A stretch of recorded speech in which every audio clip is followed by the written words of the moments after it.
Hello and good afternoon everybody. कैसे हैं भाई? एनटीए अभ्यास पेपर 33 आज स्टार्ट करते हैं, लेकिन आज आपके लिए बड़ी अच्छी गुड न्यूज़ आई है। जैसा मैंने अभी सुबह सुबह न्यूज़ में देखा कि सुप्रीम कोर्ट ने अपना वर्डिक्ट दे दिया है और कहा है कि साहब सितंबर जो फेज़ है उसमें आपको एग्ज़ाम देना है और एनटीए किसी भी हालत में आपका एग्ज़ाम सितंबर फेज़ में लेगा। शायद 2-3 दिन 4 दिन में आपके एडमिट कार्ड्स आ जाएंगे और एग्ज़ाम की तैयारी। तो साहब nearly 10 to 15 days are remaining. 10 से 15 दिन में आप क्या कर सकते हो? हाँ, अपनी स्पीड बढ़ा सकते हो। अभी तक आप एक एनटीए का अभ्यास पेपर अगर कर रहे थे तो अब 2-2 करें, लेकिन करें वही जैसा मैंने पहले भी अपने स्ट्रेटजी वाले वीडियो में भी बताया था। आपको करना वही है, कुछ भी नया आड़ा टेढ़ा सा ना करें। हाँ, फ्लैश में एक बार रिवाइज करने की बनती है, लेकिन अभ्यास पेपर एनटीए के जरूर करें, जरूर करें, क्योंकि मोस्ट ऑफ द क्वेश्चन मुझे नहीं लगता कि उससे बाहर का कुछ भी क्वेश्चन आ सकता है, क्योंकि उसने सारे वेरिएशंस ले डाले ना। जितने भी तरह के क्वेश्चंस हो सकते हैं सब कुछ ले लिया। चलिए तो आगे स्टार्ट करते हैं एनटीए अभ्यास पेपर 33। तो question number 1 is here. Let fx is equals to maximum of 10x cot x, then number of roots of the equation f of x is equals to 1/2 in 0 to 2 pi। देखो अपन ने बात की थी कि साहब यहाँ पर जो f of x दिया हुआ है वो ट्रिग्नोमेट्रिकल, और यहाँ पर f of x is equals to 1/2, ये कांस्टेंट फंक्शन है, मतलब एक स्ट्रेट लाइन है, y इज इक्वल्स टू 1/2। तो बेसिकली दो कर्व्स की बात कर रहा है। एक कर्व है साहब y is equals to maximum of what, maximum of 10x cot x, और दूसरा है y इज इक्वल्स टू 1/2। तो बस इस ग्राफ को बनाइए, इस ग्राफ को बनाइए और देख लीजिए कितने पॉइंट ऑफ इंटरसेक्शन पे दोनों ग्राफ से एक दूसरे को कट करते हैं। That will be your answer. अच्छा, इससे आसान क्वेश्चन तो होता नहीं ना। जब भी आप ग्राफ कैसे ट्रेस किया जाता है वो सीखते हैं, तो मैक्सिमा और minima of 10x and cot x की भी जब बात आती है तो 10x और cot x का ग्राफ एक ही ग्राफ पेपर में आपको बनाना है, y इक्वल्स, और उसमें क्या देखना है कि maxima of 10x cot x, दो ग्राफ्स में मैक्सिमम वैल्यू कहाँ पर एग्जिस्ट करती है, वो वाला ग्राफ आपको कंसीडर करना। मैं जल्दी से एक बार बता देता हूँ ना। देखो 10x का ग्राफ बनाना है, बस ये ध्यान रखना है कि साहब मुझे इससे ज़्यादा जाने की ज़रूरत नहीं है। आप बोलो तो मैं जल्दी से बना देता हूँ ना। एक देखो, ये मैंने π/2 ले लिया, this one is what pi, this one is what 3π/2 and of this one is 2 pi, है ना। ये 0 हो गया, ये आपका मिल गया π/2, this one is pi, this one is 3π/2 and this one is 2 pi. अच्छा, 10x का ग्राफ तो आपको याद ही रहता है ना, ये और इसके नीचे वाला तो चाहिए नहीं साहब, है ना। फिर नेक्स्ट ये 10x का ग्राफ बना दिया साहब, है ना। ये वाला, ये 10x का ग्राफ हो गया। अच्छा, फिर क्या देखना है? cot x cot x का ग्राफ 0 से पाई में। हाँ, बस ये ध्यान रखना है कि साहब आपको ग्राफ अच्छे से याद हो, बनाते बनता हो ना। अगर ये नहीं बनेगा तो फिर हम काम कैसे करेंगे? ये आपको 10x और cot x का ग्राफ बन गया साहब। ये वाला जो ग्राफ है ना, ये वाला, ये 10x का ग्राफ है, और ये जो डिक्रीजिंग वाला दिख रहा है ये किसका ग्राफ है? cot x का ग्राफ। अब आपको ये देखना है कि साहब मैक्सिमम ऑफ दिस। अच्छा, 10x और cot x इंटरसेक्ट कहाँ पर करेंगे? ये बात तो समझ में आती कि 10x और cot x एक पॉइंट ये है जहां पर इंटरसेक्ट करेंगे, दैट इज व्हाट π/4। दूसरा यहां पर इंटरसेक्ट करेंगे, पाई माइनस π/4 का मतलब क्या? 3π/4 पे इंटरसेक्ट करेंगे। अच्छा, फिर यहां पर आ जाएगा पाई प्लस π/4, मतलब ये हो गया साहब 5π/4, और फिर 2π माइनस π/4 दैट इज 7π/4। ये इनके इंटरसेक्शन पॉइंट्स आपने लिख लिए। आपको देखना है ना ये कौन सा ग्राफ, जल्दी देखो ये कौन सा ग्राफ है, ये कौन सा ग्राफ है? ये cot x का ग्राफ है ना, cot x का ग्राफ।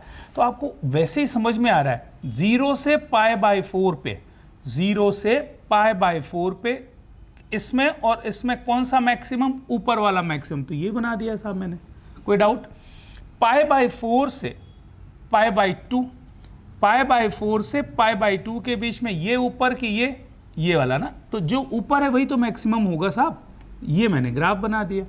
फिर इस पॉइंट से ना, इस पॉइंट से लेकर के 3π/4 तक इसमें और इसमें कौन ऊपर, ये वाला ऊपर, तो ये बनेगा। फिर इसमें और इसमें कौन सा ऊपर, ये ऊपर। फिर इसमें और इसमें कौन ऊपर, ये ऊपर। इसमें और इसमें कौन ऊपर, ये ऊपर। फिर यहाँ पर ये और यहाँ पर ये आपको ग्राफ बन गया। फाइनली जो ग्राफ दिख रहा है ना वो ये। तो final graph maximum of the two, maximum of the two, ये आपका ग्राफ हो गया। अच्छा जरा मुझे बताओ, जब tan x और cot x π/4 पर इंटरसेक्ट करेंगे तो ये tan π/4 cot π/4 कितना 1, मतलब ये ऑर्डिनेट यहाँ पर कितना आएगा 1। मैंने जरा छोटा बना दिया है, शायद छोटा बना दिया, लेकिन आपको देखने में आसान है, कोई ज़्यादा दिक्कत नहीं।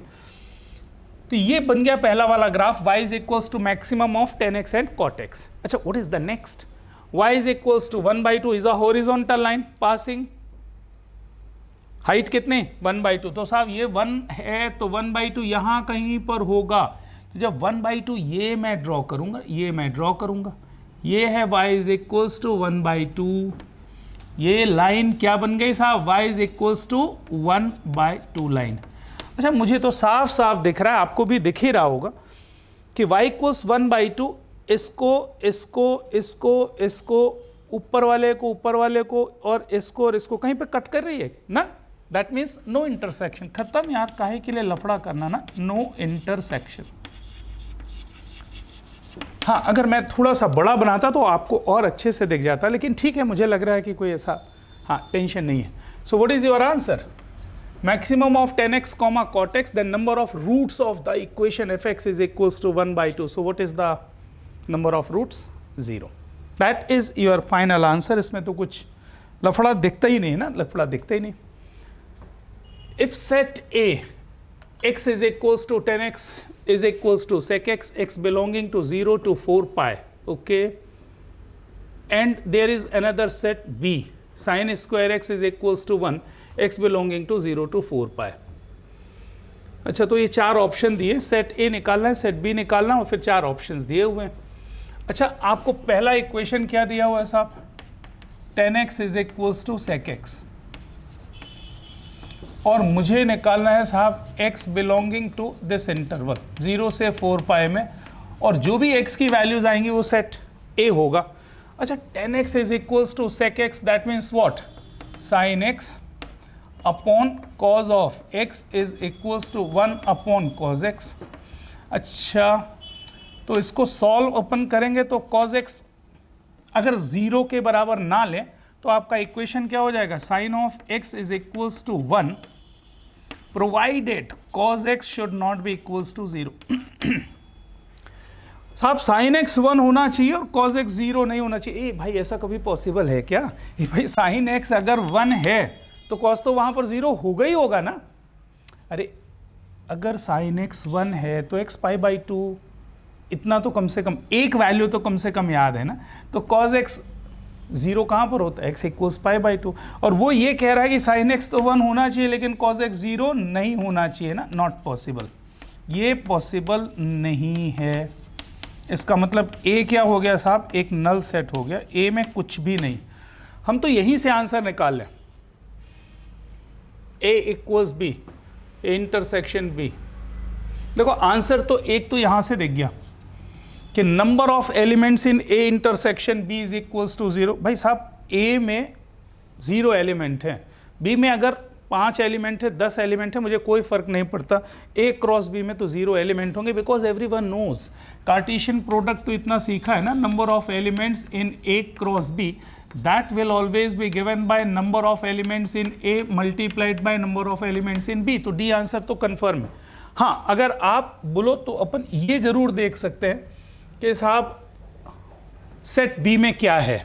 अरे सेट b का इक्वेशन क्या है साहब, sine square x is equals to 1। अच्छा अगर sine square x is equals to 1 है तो x इज इक्वल्स टू आप ले सकते हो nπ प्लस माइनस π/2 ले सकते हो आप, nπ प्लस माइनस π/2 ले सकते हो, या फिर ऐसा भी कर।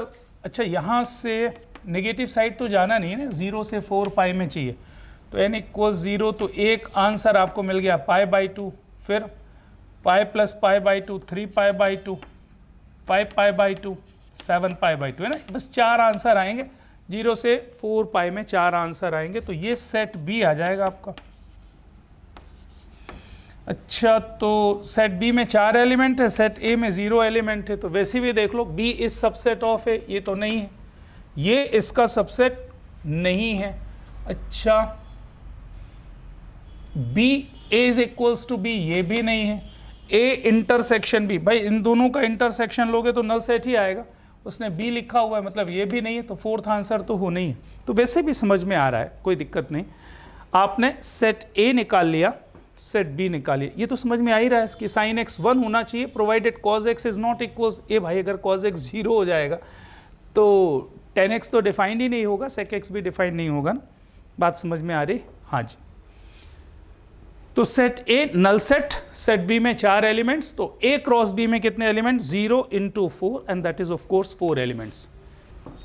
Number of 8 digit integers with the sum of digits equals to 12 and formed by using the digits 1, 2, 3 only। अच्छा साहब, 8 डिजिट का नंबर बनाना है और डिजिट्स आपके पास अवेलेबल है 1, 2, 3। इसका मतलब रिपीटिशन ऑफ द डिजिट्स तो होंगे ही होंगे, मतलब 1 है आपके पास, 2 है आपके पास और 3 है आपके पास। और इस तरह से डिजिट्स आपको प्ले करना है कि sum of the digit should be what? 12। इसके बहुत सारे तरीके इस्तेमाल किए जा सकते हैं ना, इसके बहुत सारे तरीके इस्तेमाल किए जा सकते हैं, लेकिन इसमें चूँकि सम बहुत छोटा दिया हुआ ना, 12 दिया हुआ है, 12 बहुत भारी सा सम तो है नहीं, आप कनेक्शन करके बना सकते हो ना। भाई आप ऐसा मान के चलो 8 डिजिट्स चाहिए ना, 8 डिजिट्स, तो 1, 2, 3, 4, 5, 6, 7, 8 डिजिट का नंबर चाहिए और 1, 2, 3 चाहिए। देख लो सम कैसे होगा। भाई सबसे पहले जो सबसे छोटी डिजिट है ना, उसको मैक्सिमम जगह पे रख के देखो, क्या ऐसा हो सकता है कि मैं 8 जगह पर 1 रखूं तो सम 12 आए? नहीं पॉसिबल। अच्छा 7 जगह पे 1 रखूंगा तो पॉसिबल है क्या? 7 जगह पे मैंने 7 हो गया, और एक जगह पर मैं 3 रख दूं तो भी कहाँ तक पहुँचेंगे? 10 तक ही पहुँचेंगे ना, 12 चाहिए। अच्छा 6 जगह पे रखूँ तो पॉसिबल है क्या? हाँ पॉसिबल है।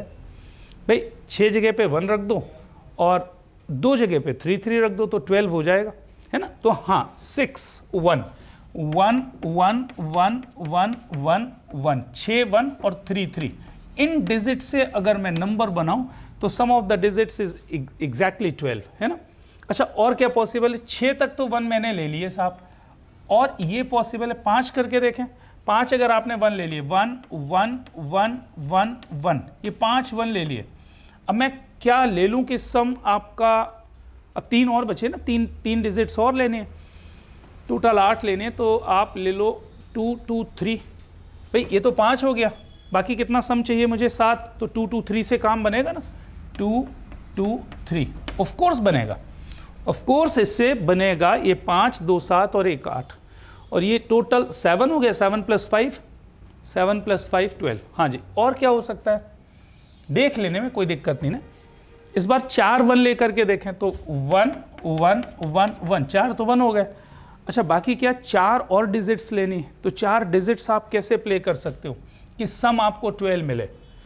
तो सम आपको 12 4 के साथ कितना चाहिए? 8 और चाहिए ना, तो 1, 2, 3, 4 ऐसा कर दीजिए, 1, 2, 3, 4, 1, 2, 3, 4, तो 4 ये और 8 + 4 12 हो जाएगा। अच्छा 4 के साथ और कुछ पॉसिबल है कि सम 8 मिले, 2 और 3 का इस्तेमाल कर सको? बिल्कुल नहीं, पॉसिबल नहीं ना, क्योंकि बीच में 3 है, अदरवाइज ऑड हो जाएगा। अच्छा तो और देख लेते हैं।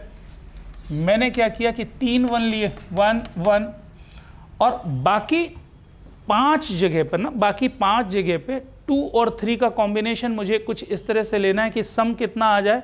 9 आ जाए ना, क्योंकि 3 तो पहले से ही है, टोटल 12 चाहिए, तो सम 9 बन सकता है क्या? 2 2 2 3 2 नहीं 2 2 2 3 तो 4 ही चाहिए ना, मुझे तो 5 डिजिट्स चाहिए, तो 5 डिजिट्स चाहिए और 2 और 3 का इस्तेमाल नहीं हो सकता ना, पॉसिबल नहीं। अब किसी भी हालत में पॉसिबल नहीं, तो ये तो केस पॉसिबल होगा ही नहीं। तो जब 3 में नहीं है 2 में, कहानी खत्म। इसका मतलब ये हुआ कि आप ये इन डिजिट से अगर आप 8 डिजिट के नंबर बनाओ तो definitely sum of the digit is equals to 12। बस यही क्वेश्चन हो गया। तो परम्यूटेशन करनी है बेसिकली। तो ये factorial 8 divided by factorial of 5 multiplied by factorial of 2 है ना, बिकॉज ऑफ 2 3s। अच्छा इधर से कितना हो जाएगा, फैक्टोरियल ऑफ 8 डिवाइडेड बाय इधर पे कितना, अरे यार ये 6 था ना, sorry, factorial of 6 into factorial of 2। Okay, और ये क्या लिखा हुआ है, factorial 8 divided by factorial of 5 into factorial of 2। बिल्कुल सही। और इधर पे कितना हो जाएगा साहब, factorial of 8 divided by factorial of 4 multiplied by factorial of 4। अच्छा अब इतना तो सभी को याद होगा ना, there are 8 things in which 4 alike of 1 and 4 alike of second, तो फैक्टोरियल 8। और जो आइडेंटिकल होते हैं उसके लिए फैक्टोरियल 4 फैक्टोरियल 4, 4 है तो फैक्टोरियल 4 फैक्टोरियल 4। यहाँ पर ये 5 था तो फैक्टोरियल 5, यहाँ पर ये रिपीटेड था तो फैक्टोरियल 2, यहाँ पर 6 थे तो फैक्टोरियल 6। अब इसको कैलकुलेट करने वाली बात है, तो आप कितनी स्पीड से कर सकते हो ये अपन को देखना है। ये तो factorial 6, 8 into 7 into factorial 6, factorial 6 cancel, 8 7 ज़ा 56 बाई 2 28 प्लस, अच्छा यहाँ पर कितना हो जाएगा 8 7 6 5, तो ये हो गया 8 into 7 into 6 divided by factorial 2। तो ये आपको देखना पड़ेगा, ये 24 हो गया, अरे ये 24 इंटू 7 ना, तो 24 इंटू 7 कितना होता है साहब, 168, तो 168 ही होता है साहब, है ना, 144 प्लस 24। ओके, अच्छा इधर पे कितना, फैक्टोरियल 8, तो 8 into 7 into 6 into 5 divided by factorial 4 into factorial 4 into factorial 4, ये हो जाएगा ना ये, तो एक तो ये कैंसिल हो जाएगा। अच्छा यहाँ से 24 और ये 2 हो जाएगा, ये 35 2 ज़ा 70 आ रहा है, तो ये 7098, तो 168 प्लस 98 आपका आंसर है। ये 6 हो गया, 6 हो गया, 1266 है ना, 266, डी ऑप्शन आ जाएगा अगर कैलकुलेशन सही है। बिल्कुल सही है साहब, है ना, 168 plus 100 268 minus 2 266 is your answer. सही है। क्वेश्चन में थोड़ा सा, हाँ बिल्कुल अच्छा है कि क्वेश्चन सोचने पे मजबूर कर रहा है कि आप सम को 12 कैसे करोगे, तो ठीक है, इतनी एनालिसिस तो अच्छी है, कोई दिक्कत नहीं। आगे बढ़ते हैं भाई। Here is question number 4, mean NSD। भाई देखो फिर से वही स्टैंडर्ड डेविएशन और मीन। देखिए NTA की सबसे अच्छी बात मुझे यही लगती है, हर बार एक एक क्वेश्चन उसने कुछ इस तरह से दिए कि सारे तरह के क्वेश्चन की आपकी प्रैक्टिस हो जाए। थोड़ा बहुत अगर गड़बड़ भी हो रही है तो आप उसको एक बार रिवाइज करके देख लोगे। क्या लिखा हुआ है, mean and SD of 10 observation x1 x2 x3 up to x10, अच्छा, are x bar and sigma respectively. x bar उसका मीन है और सिग्मा क्या है, स्टैंडर्ड डेविएशन है। अच्छा, if 10 is added to 9 items, ए भाई थोड़ा सा केयरफुल रहना, 10 तो ऐड किया है पहले 9 ऑब्जर्वेशंस में, 90 सब्ट्रैक्टेड फ्रॉम x10। अरे यार बहुत स्पेसिफिक बात उसने बोल दी कि पहले 9 जो आइटम्स थे उसमें उसने 10-10 ऐड किया, मतलब 90 ऐड किया, और जो लास्ट आइटम था x10 उसमें उसने क्या किया, 90 सब्ट्रैक्ट कर दिया। इसका मतलब एडिशन सब्ट्रैक्शन खत्म, तो मीन तो वापस से वही रहना है। तो चाहे ओल्ड मीन हो या न्यू मीन हो, वो तो सेम ही रहना है, x बार ही रहना है। क्या लिखा है आगे, if still standard deviation is same. Okay, तो भाई मीन तो सेम है ही, वो ये कह रहा है कि अगर SD भी सेम हो जाए तो आपको इसकी वैल्यू निकालें, x10 माइनस x बार, x10 माइनस x बार। अच्छा, तो x bar is basically what, x बार जो लिखा हुआ है वो है क्या, summation of xi divided by 10 लिखा हुआ है। इसका मतलब अगर मैं आपसे बोलूं कि x1 प्लस x2 से लेकर के साहब x10 डिवाइडेड बाई 10, ये कितना दिया हुआ है, x बार दिया हुआ है, कोई दिक्कत। पहले 9 आइटम्स में 10 ऐड किया और लास्ट के आइटम में 90 सब्ट्रैक्ट किया, तो of course new and old दोनों सेम अरिथमेटिक आएंगे। न्यू और ओल्ड दोनों अरिथमेटिक मीन सेम आएंगे। अच्छा, इस क्वेश्चन में ये बोल रहा है कि साहब एस डी भी सेम है। क्या क्वेश्चन बोल रहा है? एस डी भी सेम है, एस डी में कोई चेंज नहीं हो रहा, मतलब वेरिएंस में भी कोई चेंज नहीं हो रहा। If S D is same that means variance is same. अच्छा, जो मुझे वेरिएंस का फॉर्मूला याद है ना, वेरिएंस का फॉर्मूला मुझे कुछ ऐसा याद है, summation of X I square divided by N minus summation of X upon N whole square, मतलब मीन का स्क्वायर। ये वेरिएंस का फॉर्मूला होता है। तो मैंने क्या किया, ओल्ड वेरिएंस लिख लिया। तो ओल्ड वेरिएंस आपका आएगा summation of X I square divided by N minus X bar square. अच्छा, न्यू वेरिएंस इसके इक्वल ही आना है।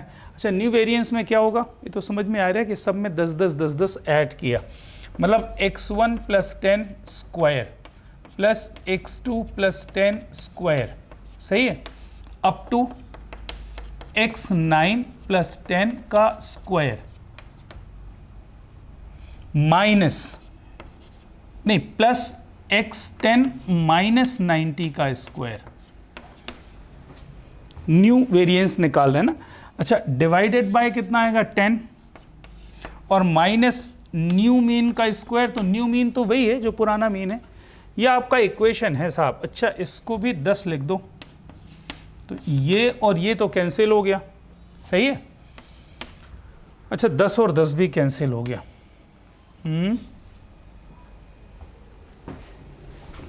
यार इसको तो ओपन करना पड़ेगा ना, ओपन करना पड़ेगा। एक काम करते हैं समेशन एक्स आई स्क्वायर का मतलब क्या होता है ना, x1 square plus x2 square up to x10 square.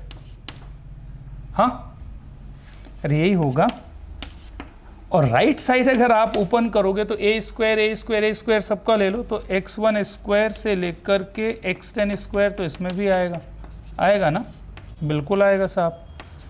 आगे क्या मिलेगा, यहाँ तक पहले आप ले लो 2ab वाला, तो 2ab में क्या होगा 20 टाइम्स, क्या मिलेगा साहब 20 times x1 plus x2 up to x9, और यहाँ वाले से मिलेगा माइनस 2ab करोगे तो माइनस 180 माइनस ऑफ 180 x10, और आगे क्या मिलेगा b स्क्वायर, तो 10 स्क्वायर 9 टाइम्स कितना हो गया 900, तो प्लस हो गया 900, और इधर पे प्लस 90 का स्क्वायर 8100। ये आपकी कहानी बन गई साहब, है ना।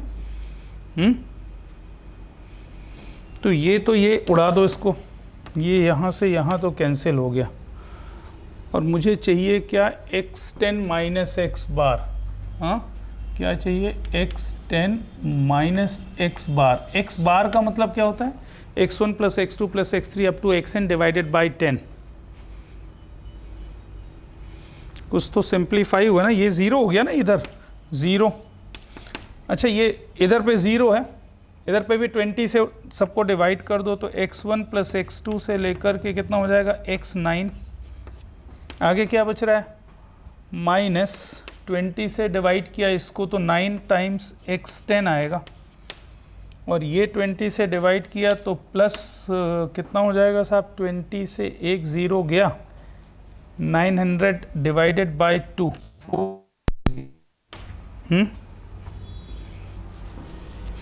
मुझे मीन निकालना पड़ेगा ना, मीन निकालना पड़ेगा, क्योंकि x बार बोल रहा है, मतलब x1 प्लस x2। सही है, सही है। इसको ऐसा करो, ये लिख दिया साहब x1 प्लस x2 से लेकर के जो x9 लिखा हुआ है प्लस x10 लिख दो, इसको x10 लिख दो, और माइनस ऑफ 10 टाइम्स x10 लिख दो, है ना, और प्लस 450 लिख दो, इज इक्वल्स टू व्हाट 0। तो यहाँ पर तो मीन से आपने डिवाइड कर दिया, 10 से डिवाइड कर दो, divided by 10 is equals to 0। ये हो गया साहब x बार। ये क्या मिल गया आपको, x bar minus of x10 is equals to minus of 45 आना चाहिए साहब आपका आंसर। अच्छा नहीं, उल्टा चाहिए ना, x10 माइनस एक्स बार चाहिए, x10 माइनस एक्स बार चाहिए।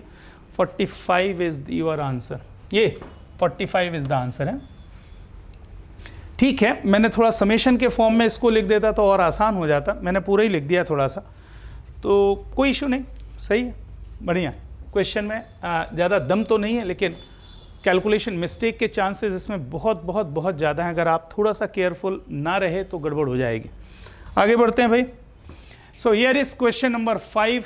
The pole stands vertically in the centre of a square where 45 degrees is the elevation of the sun. Now when 45 degrees is the elevation of the sun, the tip of its shadow just reaches the side of the square and is at a distance of 30 meters and 40 meters from the ends of that side. Height of the pole is, देखो ये height and distance का question तो है, लेकिन थोड़ा imagination जरूर आपका अच्छा होना चाहिए। Height and distance with 3D है ना। 10th में जो आप पढ़ते थे वो क्या पढ़ते थे, प्योर हाइट एंड डिस्टेंस किसी एक सिंगल प्लेन में। ये 3D की बात कर रहा है कि ना, एक स्क्वायर है, इस पर कहीं पर एक सेंटर पे इसके एक पोल खड़ा हुआ है। अच्छा, सन कहीं यहाँ पर होगा तो उसका जो एंगल ऑफ एलिवेशन है ना, सन का एंगल ऑफ एलिवेशन 45 डिग्रीज है, और इस पोल का जो शेडो है, पोल का जो शेडो है वो स्क्वायर के साइड को कहीं पर क्या करता है, टच करता है, ऐसा है ना, साइड ऑफ द स्क्वायर। और उसकी डिस्टेंस दे दी हुई कि स्क्वायर के एक एंड से 30 मीटर और एक एंड से 40 मीटर दूर पर है। तो आपसे वो ये पूछ रहा है कि पोल की हाइट क्या है ना। तो इस क्वेश्चन को 3D में थोड़ा सा इमेजिन कर लोगे तो बेहतर है। मैं कोशिश करता हूं कि आपको, ये एक पैरेललोग्राम नहीं है साहब, हाँ, ये ध्यान रखें कि ये एक स्क्वायर बना रहा हूं मैं। ये एक स्क्वायर बन रहा है भाई साहब लोगों, ये स्क्वायर है जिसको 3D में शो करना है, इसलिए मैं कोशिश कर रहा हूं कि आपको परफेक्ट दिखने लगे ना, ऐसा। और इसका ये सेंटर है जिस पे एक पोल को खड़ा कर दिया।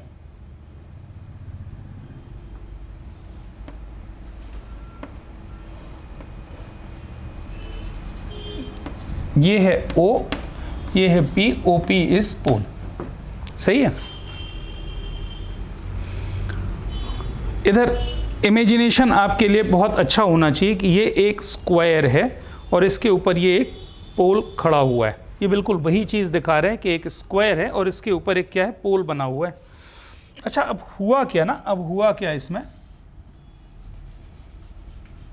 हाँ, अब हुआ क्या, इस पोल का जो शेडो है वो इसको टच कर रहा है। कहाँ पर टच कर रहा है, उसने ये बताया कि साहब वो जो टच कर रहा है वो इसके एक साइड से 30 मीटर पे है। मान लीजिए कि यहाँ पर नहीं, थोड़ा सा और यहाँ पर ले रहा हूँ ना, यहाँ पर ले रहा हूँ,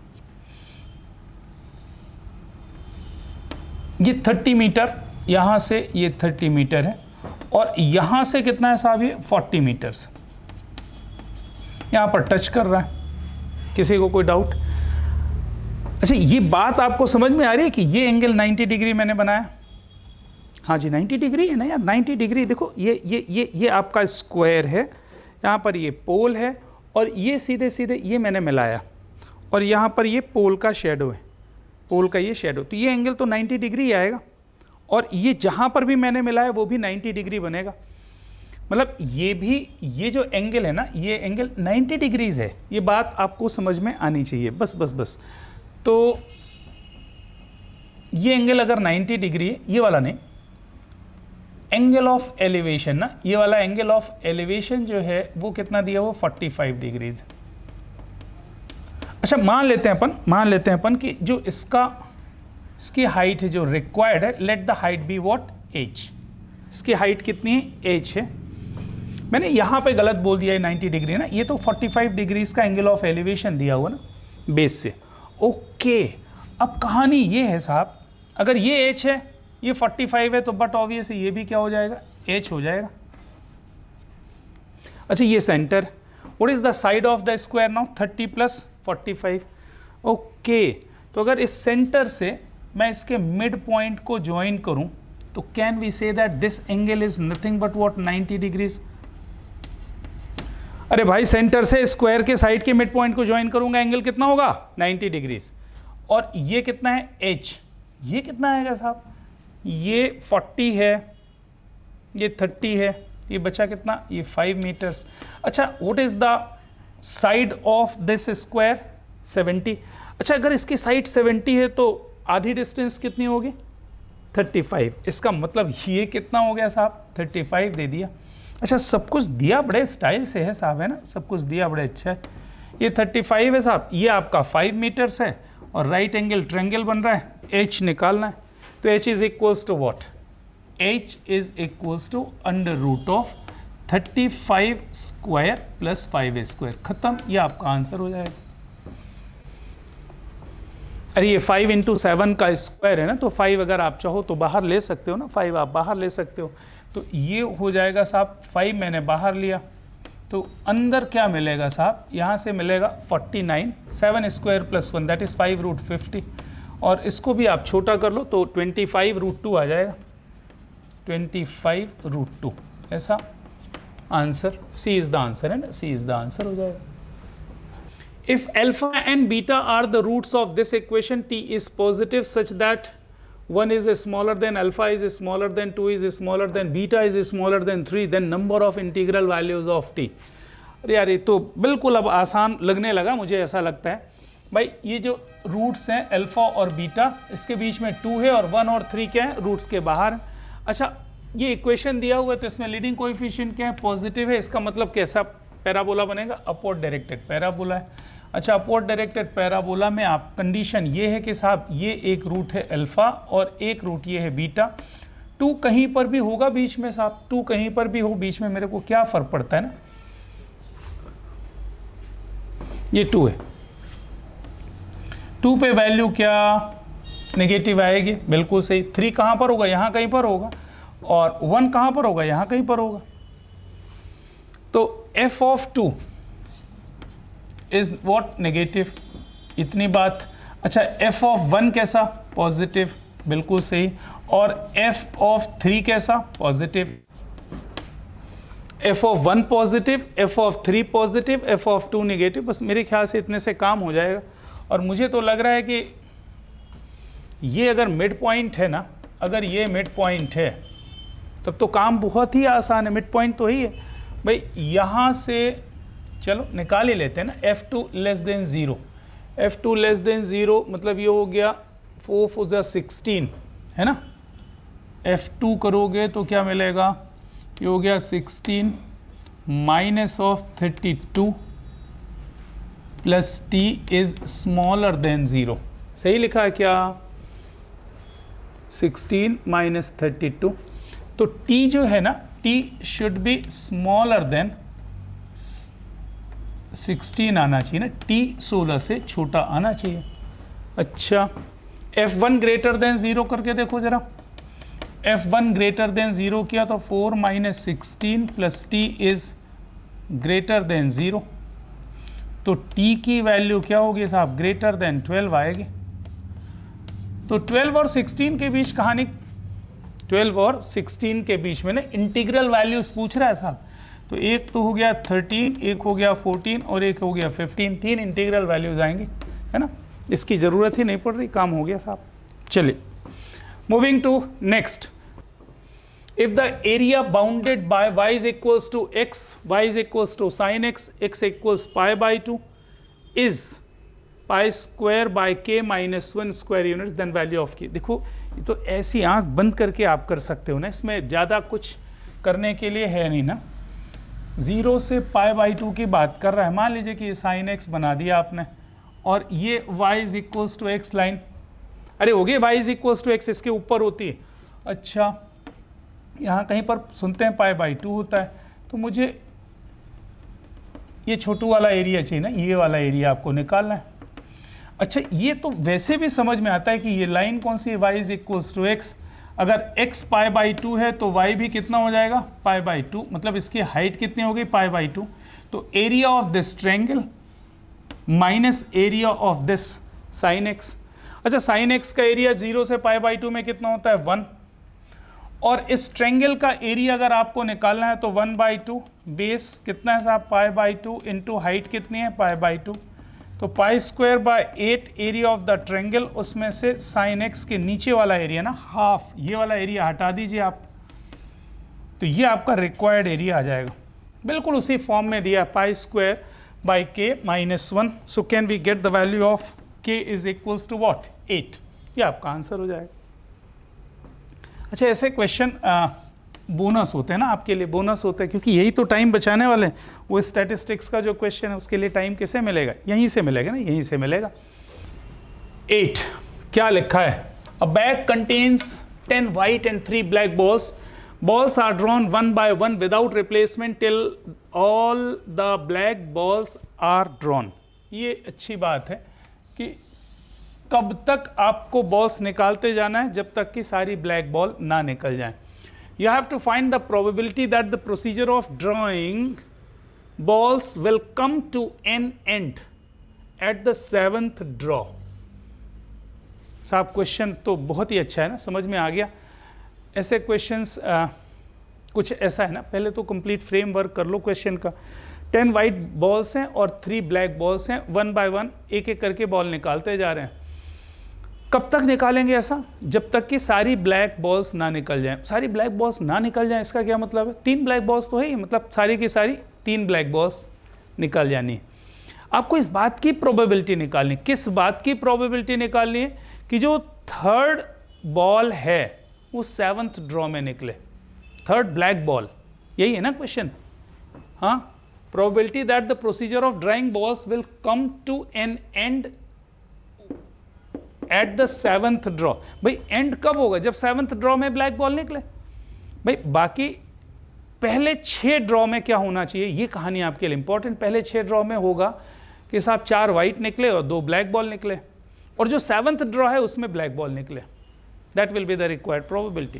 क्वेश्चन समझ में आ गया। भाई टोटल 10 और 4 14 बॉल्स हैं, नहीं 10 और 3, तो साहब ये 10 वाइट प्लस 3 ब्लैक बॉल्स हैं।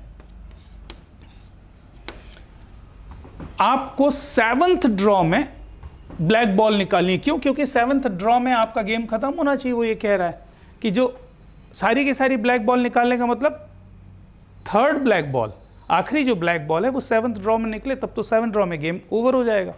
तो इसका मतलब क्या है कि रिक्वायर्ड प्रोबेबिलिटी अगर आप लिखना चाहते हो तो आप इतना जरूर लिख सकते हो, required probability is that 4 white and 2 black, 4 white and 2 black in first 6 draws. First 6 draws, पहले 6 ड्रॉ में 4 वाइट एंड 2 ब्लैक बॉल्स निकलनी चाहिए। एंड थर्ड ब्लैक बॉल, या ऐसा लिख दे and black in 7th draw. ये आपका क्वेश्चन है। अच्छा, 4 white, white white white white black black and black, अच्छा उसको भूल जाओ, उसमें तो ब्लैक ही आना है। इसमें सारे परम्यूटेशंस लग सकते हैं ना, white black white white white black, 2 black और 4 वाइट चाहिए। किस ऑर्डर में चाहिए वो तो बात हो ही नहीं सकती ना, किसी भी ऑर्डर में सारे परम्यूटेशन होंगे। तो आप क्या कर सकते हो इसमें, डायरेक्ट प्रोबेबिलिटी कैसे निकालोगे आप, ऐसे करो कि 10 वाइट में से 4 वाइट निकालो 10C4 वेज में, और 3 ब्लैक में से 2 ब्लैक निकाल लो 3C2 वेज में। फेवरेबल ये हो गए, और टोटल आउटकम्स क्या पॉसिबल है, 13 बॉल्स हैं आपके पास, तो 13C6 हो गए। तो पहले 6 बॉल्स की कहानी तो आपने ख़त्म कर ली, पहले 6 बॉल की कहानी ये हो गई साहब। बाकी क्या बचता है, अच्छा जब पहले 6 बॉल आपने निकाली विदाउट रिप्लेसमेंट है, मतलब अब बॉल्स कितनी बची, 14 में से 6 निकाल दो भाई, तो 8 बॉल बचेंगे, नहीं 13 है, सॉरी 13 बॉल्स है ना। तो 13 बॉल में से 6 बॉल्स आपने निकाल ली, तो बची कितनी, 7। अच्छा 7 बॉल में वाइट कितनी है, 1, अरे 1 ही बचेगी ना साहब, 2 तो पहले निकाल ली, तो 1 ball out of 7। What is the probability, and ना, and probability of getting black ball in 7th draw. अब इसको सॉल्व करने वाली बात है साहब, तो ये तो आपको करना पड़ेगा साहब, करना पड़ेगा। तो तो 10 इंटू 9 इंटू 8 इंटू 7, या अपन छोटा करके फैक्टोरियल वाले में कर लें। ये तो 3c2 मतलब 3c2 मतलब 3c1, तो ये तो 3/7 हो जाएगा। तो यहाँ पर तो आप 3/7 लिख सकते हो, और आंसर पूरा का पूरा सॉल्व करके ही लिखा है साहब, है ना। तो सॉल्व करना हो तो आप कहो तो लिख दूँ। ये फैक्टोरियल 10, यहाँ पर हो जाएगा फैक्टोरियल 6 इंटू फैक्टोरियल 4, और ये इंटू ऊपर जाएगा तो कितना हो जाएगा, factorial of 6 into 13 minus 6 is what 7, तो factorial 7 divided by factorial of 13 ऐसा होगा, और इंटू 3/7 तो आएगा ही आएगा। थोड़ा छोटा हो सकता है ना, ये 6 से ये 6 कैंसिल हो जाएगा। अच्छा, इसको आप ऐसा करो कि फैक्टोरियल 10 तो एज इट इज़ रखो, इसको लिखो 7 इंटू 6 इंटू 5 इंटू फैक्टोरियल 4 और डिवाइडेड बाय फैक्टोरियल ऑफ 4, और ये जो फैक्टोरियल 13 है इसको 13 इंटू 12 इंटू 11 इंटू फैक्टोरियल 10 लिख दो, इंटू 3/7 लिख दो, ऐसा कर सकते हो आप। तो साहब factorial 10 factorial 10 factorial 4 factorial 4 factorial, अच्छा 7 से एक 7 ये उड़ जाएगा, तो ऊपर आ गया कितना 30।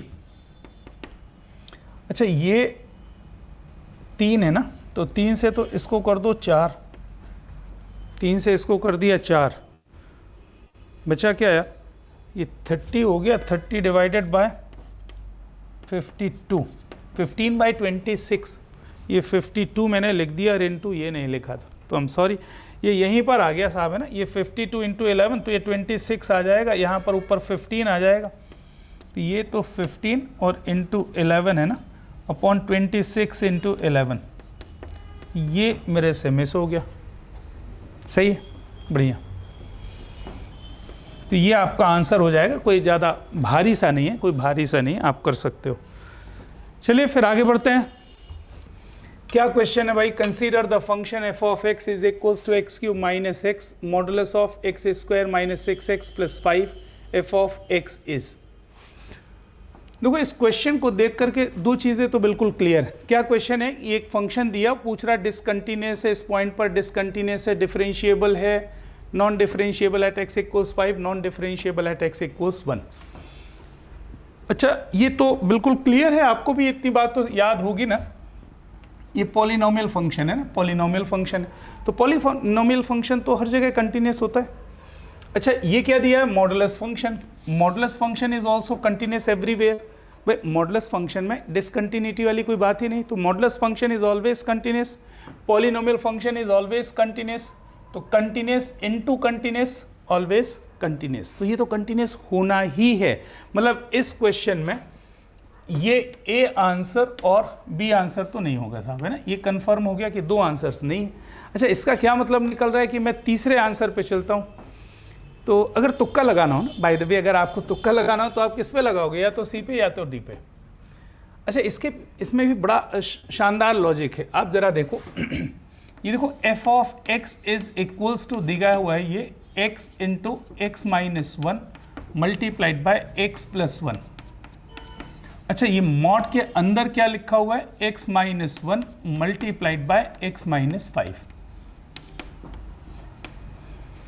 आपके साथ कुछ एक बात शेयर कर रहा हूं, बहुत अच्छे से देखें इस बात को ना। अच्छा जैसे मैंने आपसे बोला, अब डिफरेंशिएबिलिटी की बात कर रहा हूं साहब, डिफरेंशिएबिलिटी चेक करने वाली बात कर रहा हूं। अगर मैं आपसे बोलूं कि मॉडुलस ऑफ x कहां पर डिफरेंशिएबल नहीं है, तो भाई मॉडुलस x की जो फोटो बनती है ना, मॉडुलस x की का जो ग्राफ बनता है वो ऐसा बनता है, यहाँ पर एक शार्प एज दिख रही है, यहाँ पर वो x इक्वल 0 पे ये फंक्शन डिफरेंशिएबल नहीं होगा। It's very clear. अच्छा अगर मैं आपसे बोलूँ कि मॉडुलस ऑफ x माइनस 1 किस पॉइंट पर डिफरेंशिएबल नहीं है, x इक्वल्स 1 पे ये डिफरेंशिएबल नहीं होगा। क्यों नहीं होगा साहब, क्योंकि x इज इक्वल्स टू 1 पे ना, ये अगर ऐसा ग्राफ बनेगा, ये x इज इक्वल्स टू 1 है, ये ओरिजिन है, तो x इज इक्वल्स टू 1 पर शार्प एज आ गई, इसका मतलब x इज इक्वल्स टू 1 पे क्या होगा, फंक्शन डिफरेंशिएबल नहीं होगा। अब आप जरा अच्छे से देखें, इस मॉड x के साथ अगर मैंने x इंटू मॉड x लिख दिया, मॉड x के साथ अगर मैंने क्या लिख दिया, x इंटू मॉड x, अच्छा, अब इसका ग्राफ मैं अगर बनाना चाहूँ तो कैसा बनेगा? ग्रेटर देन 0 के लिए y इक्वल्स एक्स स्क्वायर और लेस देन 0 के लिए y is equals to minus x square, मतलब ये ऐसा बनेगा। अच्छा, खत्म हो गया साहब, खत्म। x इक्वल्स 0 पे ये यहाँ पर शार्प था, इसलिए नॉट डिफरेंशिएबल था। शार्पनेस खत्म हो गई साहब। x इज इक्वल्स टू 0 पर now this function is differentiable because there is no sharp edge at x equals 0 is there. अच्छा, तो मुझे ये समझ में आया कि अगर x इंटू मॉड x है तो x इक्वल्स 0 पर डिफरेंशिएबल है। अच्छा, तो मुझे ये समझ में आ रहा है कि अगर मैं x minus 1 multiplied bye modulus of x minus 1 कर दूं, हाँ बिल्कुल सही समझ रहे हो आप, अब ये x इज इक्वल्स टू 1 पे डिफरेंशिएबल हो जाएगा। x इज इक्वल्स टू 1 पे ये डिफरेंशिएबल होगा।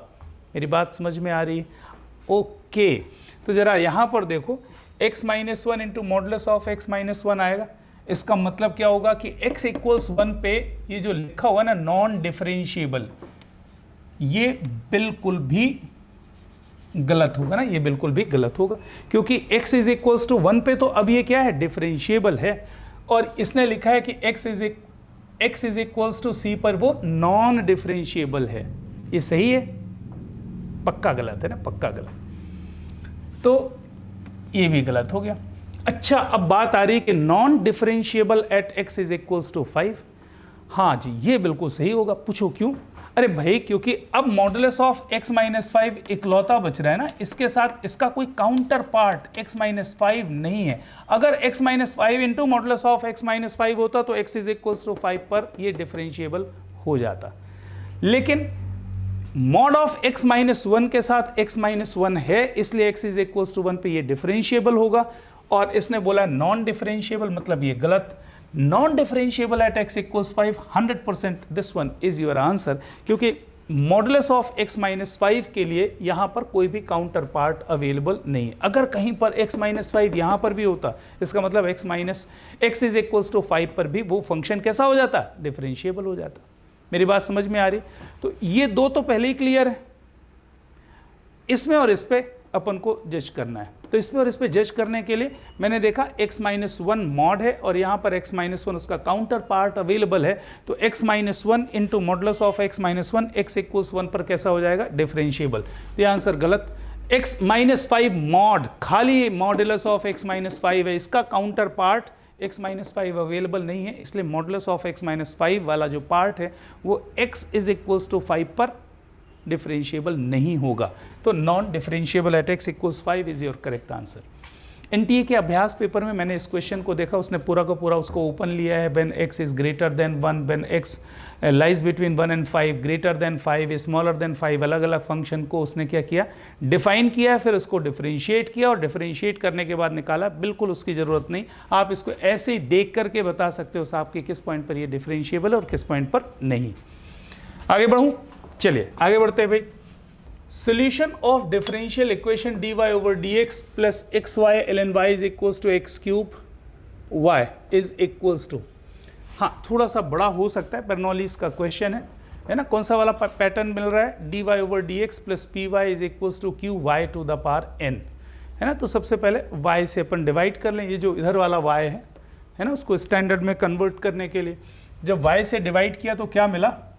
ऐसे लिख रहा हूँ ना, 1/y dy over dx plus x into ln y is equals to x cube. ये आपका इक्वेशन हो गया। अच्छा, क्या करोगे? ln y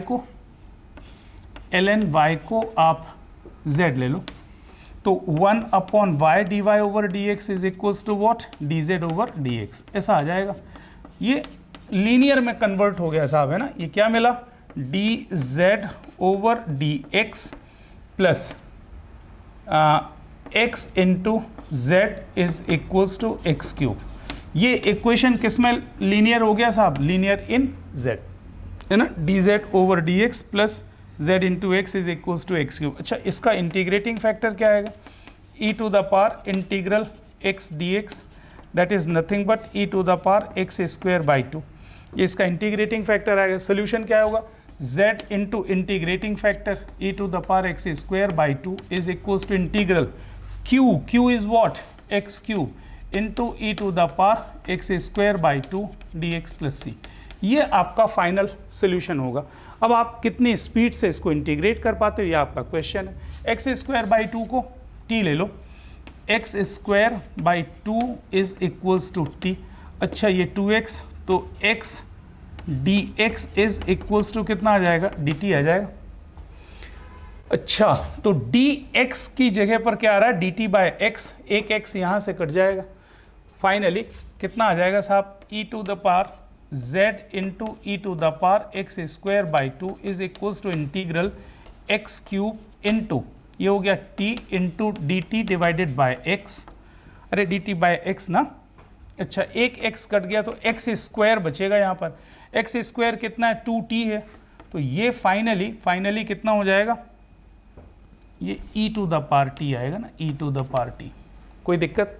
अच्छा तो ये बचेगा x स्क्वायर, ये कितना आएगा x स्क्वायर की जगह 2t, तो integral of 2t into e to the power t dt। Product rule. चलिए फर्स्ट फंक्शन 2t, इसका integral e to the power t minus integral इसका डेरिवेटिव 2 और इसका integral e to the power t dt plus c. तो एक और step लिख दिया मैंने, तो 2e to the power t ही आएगा, तो e to the power t बाहर ले लिया, इधर आ गया 2t माइनस ऑफ 2 प्लस सी, और ये है साहब z into e to the power x square by 2। Value रख दो t की और z की। z कितना है, ln y, तो ये मैंने रखा साहब ln y into e to the power x square by 2 is equals to e to the power x square by 2 t कितना है साहब आपका, एक्स स्क्वायर बाई 2 है, तो 2 x square by 2 minus of 2 plus c. अब साहब थोड़ा सा आंसर भी अपन देख लें, ln y मतलब e to the power x square by 2 से डिवाइड करना है, तो ln y is equals to, ये कैंसिल हो गया साहब, x square minus 2 plus c into e to the power minus of x square by 2। यह आपका आंसर आएगा।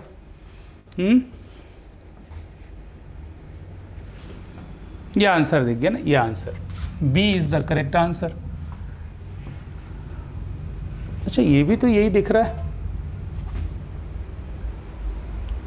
बी गलत है ना, एक्स स्क्वायर बाई 2 चाहिए, सॉरी है ना, और एक्स स्क्वायर बाई 2, तो this one is the correct answer, c is the correct answer. f is a function from pi by 3 to pi defined by f of x is equals to cos inverse is a surjective function ना, surjective means onto function ना, onto function। Okay मतलब इस function की जो range होगी वो इसके codomain के इक्वल होगी साहब, है ना। अच्छा इस फंक्शन की रेंज कोडोमेन के इक्वल है, मतलब lambda minus x square by x square plus 2, ये बिलोंग्स टू क्या हो जाएगा साहब, pi by 3 closed to pi open. Cos inverse, तो कॉज होगा ना, कॉज ये हो जाएगा साहब cos of closed interval pi by 3 to open interval. यार एक जगह मुझे ऐसा याद आ रहा है कि एक जगह ये ओपन था, एक जगह क्लोज था, तो इस क्वेश्चन को थोड़ा सा करेक्ट कर लेना। इस साइड पे ओपन इंटरवल है ना, इस साइड पे ओपन इंटरवल बना हुआ है इस साइड पे ओपन इंटरवल है, इतना ध्यान रखें, तो ये ओपन है। अच्छा मतलब lambda minus of x square divided by x square plus 2, this one belongs to, अच्छा कॉस पाई बाई 3 1/2 और कॉस पाई माइनस 1, मतलब ये -1 से 1/2 तक जाएगा, तो -1 पे कितना हो जाएगा ओपन और 1/2 पे क्लोज। ठीक है, इसकी जो रेंज है वो -1 से 1/2 होगा, -1 पे ओपन और 1/2 पे क्लोज, क्योंकि पाई पे ओपन और पाई बाई 3 पे क्लोज। तो साहब इसकी रेंज निकाल लेते हैं ना। इसकी रेंज कैसे निकालते थे, अगर याद हो तो इसकी रेंज अपन y मान लेते थे। इसको निकाल के देखो, y x square plus 2y is equals to lambda minus of x square, तो ये हो जाएगा साहब y plus one x square plus 2y minus lambda is equals to 0। अच्छा, तो डिस्क्रिमिनेंट को क्या कर दिया, ग्रेटर देन और इक्वल्स टू 0। तो डिस्क्रिमिनेंट कितना, b तो 0 है, तो 0 minus 4ac 4y plus 1 into 2y minus lambda, 2y minus lambda is greater than और इक्वल्स टू 0। ये हो गया साहब y plus 1 into 2y minus lambda less than और इक्वल टू 0।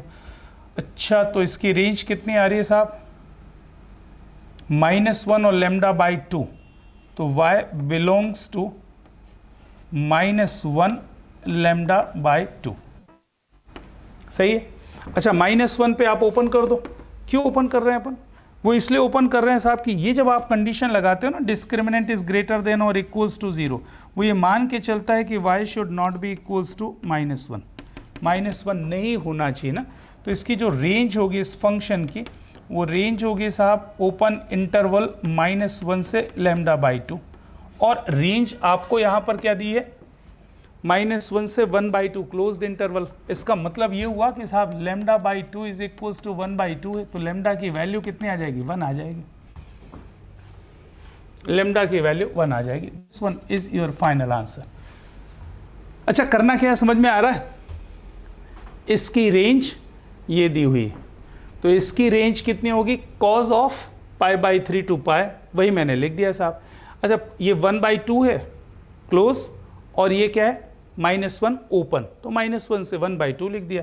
तो ये इसकी रेंज आ गई, और इसकी रेंज मैंने अलग से निकाली, जो आपकी स्टैंडर्ड वर्किंग क्वाड्रेटिक का आप रेंज कैसे निकालते हो भाई, इज इक्वल्स टू y मिलते हो, क्रॉस मल्टीप्लाई करके उसको क्वाड्रेटिक बना लेते हो x में, और डिस्क्रिमिनेंट ग्रेटर देन और इक्वल्स टू 0 कर दिया, उससे रेंज मुझे मिल गई -1 से लेमडा बाई 2, और जो आ रही है -1 से 1/2, कंपेयर कर लिए इनको, कंपेयर करने से लेमडा की वैल्यू 1 आ गई। बढ़िया, आसान।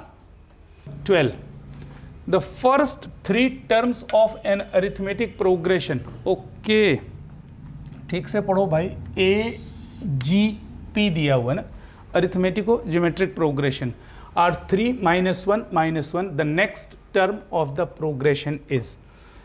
बिल्कुल सेम क्वेश्चन आप पहले कर चुके हो AGP का, किसी ना किसी अभ्यास पेपर में, मुझे एग्जैक्टली याद नहीं लेकिन किया है अपन ने ना। तो एक बार वही क्वेश्चन है लेकिन कर लेते हैं। तो सबसे पहला काम आपका ये कि सीरीज क्या मानते थे अपन, a plus d into r, फिर क्या लेते थे, a plus 2d into r square, a plus 3d into r cube. ये आपका AGP हो गया। अच्छा, ये तो दिया हुआ है 3, ये दिया है -1, ये भी दिया है -1, और आपसे पूछ क्या रहा है, नेक्स्ट टर्म, मतलब इसकी वैल्यू पूछ रहा है ना। तो अच्छा है, इसको आप सॉल्व कर लो भाई। पहला ये जो नंबर है इसको लिख लिया, 3 plus d multiplied by r is equals to -1, और यहाँ पर लिखा है जी 3 plus 2d multiplied by r square is equals to -1। ये दोनों -1 है ना, दोनों -1 दिए हुए हैं। अच्छा, 2 इक्वेशन है, 2 अननोन है, तो डी और आर तो मिल ही जाएंगे यार। आसान तरीका ढूंढना पड़ेगा, इसको स्क्वायर कर दो, तो 3 plus d whole square r square is equals to 1। अब इसमें इसको डिवाइड कर दो, तो क्या मिलेगा, 3 plus d whole square divided by 3 plus 2d is equals to 1 divided by -1। अच्छा, मतलब -1 आ गया साहब। तो मुझे लग रहा है कि यहाँ से आप 9 plus d square plus 6d is equals to -3 minus of 2d। तो इक्वेशन क्या मिल रहा है साहब, d square plus 8d plus 12 is equals to 0। तो 6 और 2, 6 और 2, मतलब d की 2 वैल्यूज आ रही हैं, एक -2 आ रही है और एक -6 आ रही है। अच्छा, तो ए तो फिक्स है साहब, ए की वैल्यू फिक्स है 3, डी की वैल्यू, दो वैल्यूज है ना, डी की दो वैल्यूज हैं, डी की वैल्यू कितनी आ रही है साहब, -2 और -6। आर की वैल्यू करस्पॉन्डिंग निकाल लेते हैं। जब d -2 है तो r कितना ना, r की भी दो वैल्यूज निकालनी पड़ेगी ना, d -2 पे r, तो d -2 करो तो -2, तो r की वैल्यू -1 आएगी। तो d अगर -2 है तो r -1 आ रहा है। देख लो एक बार, d -2 तो r कितना -1, और d -6 तो -6 अगर आप करोगे तो r कितना आएगा, -1 अपॉन -3 मतलब 1/3। तो a की वैल्यू 3 लीजिए, d की वैल्यू -2 लीजिए, r की वैल्यू -1 लीजिए, या a की 3 लीजिए, -6 लीजिए, 1/3 लीजिए और चेक कर लीजिए कि आपकी क्या वैल्यू आ रही। चलो ये पहला ले रहे हैं, तो a 3 -2 लीजिए, तो 3 -6 -3, अच्छा -3 इंटू -1 दैट इज 3 तो कोई आंसर नहीं है, मतलब इस वाले से कोई भी आंसर नहीं आ रहा है। अच्छा तो इसको लीजिए 3, इसको लीजिए -6, तो -18, 3 -18 -15, -15 divided by 27, -15 divided by 27, -15 divided by 27, D is the answer ना, डी इज द आंसर, ये आपका आंसर हो जाएगा। तो ठीक है, ऐसे क्वेश्चन आप पहले भी कर चुके हो इसलिए कोई ज़्यादा इशू नहीं। हाँ सिंपल कैलकुलेशन है वो आपको देखना पड़ेगा और आराम से देखना पड़ेगा। भाई मुझसे मिस्टेक हो जाती है, हो सकता है आपसे नहीं होती तो बहुत बहुत बहुत अच्छी बात। आगे बढ़ते हैं भाई। Let P is a matrix, I be identity matrix of order 3, Q is a matrix such that P50 minus Q is equals to I, then value of, अच्छा Q मैट्रिक्स के बारे में बात कर रहा है। अच्छा ये मुझे बताओ P to the power 50 कितना होगा, Q प्लस I होगा ना। अच्छा Q 3x3 का मैट्रिक्स मतलब ऐसा कोई मैट्रिक्स होगा, और जब मैं उसमें आइडेंटिटी मैट्रिक्स ऐड करूंगा, जब उसमें आइडेंटिटी मैट्रिक्स ऐड करूंगा तो यहाँ वाले जो आइटम्स होंगे Q के, उनमें कोई फर्क पड़ेगा क्या, नहीं पड़ेगा, क्योंकि आइडेंटिटी मैट्रिक्स में तो केवल डायगोनल में 1 1 1 है। तो जब मैं Q प्लस I करूंगा तो जो Q के आइटम्स होंगे एग्जैक्टली वही आएंगे, क्योंकि प्लस I करने पर तो I के तो 0 0 0 ऐड होंगे तो कोई फर्क पड़ेगा नहीं। तो एक्चुअली इसका कोई मीनिंग नहीं दिख रहा है, इसका कोई मीनिंग नहीं दिख रहा है। तो P to the power 50 is equals to, मान के चलते हैं Q मैट्रिक्स है, और जो Q मैट्रिक्स होगी उसमें क्या क्या चीज़ों का सम निकालना है, बस ये देख लो, इसका, इसका और इसका। तो चाहिए क्या, Q21 plus Q32, Q21 plus Q32, ये फिर कुछ गलत, Q21 दो जगह हो गया, 31, इसको 31 कर ले आप, क्या कर लें 31। तो आपको बेसिकली चाहिए क्या, this plus this divided by this, हाँ ये सही है, this plus this divided by this, ये इसका आपको वैल्यू निकालना है, this plus this divided by this, ये निकालना है। ये कहाँ से मिलेगा, P to the power 50 से मिलेगा।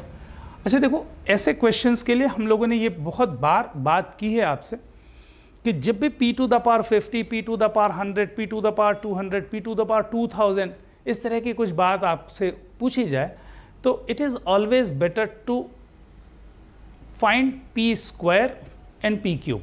कम से कम 3 टर्म्स आप ज़रूर निकालें। वैसे तो इसको एक बाइनोमियल की हेल्प से भी किया जा सकता है, लेकिन सब बकवास, इसकी ज़रूरत ही नहीं। आप तो P स्क्वायर निकालो, P क्यूब देखो, एक पैटर्न मिल जाएगा, और जैसे ही पैटर्न मिलेगा तो आपको ये तीनों एलिमेंट्स मिल जाएंगे। ये तीनों एलिमेंट्स मिल जाए तो this plus this divided by this करना, दैट इज़ योर आंसर। तो साहब मैंने क्या किया कि सबसे पहले P स्क्वायर लिख लिया।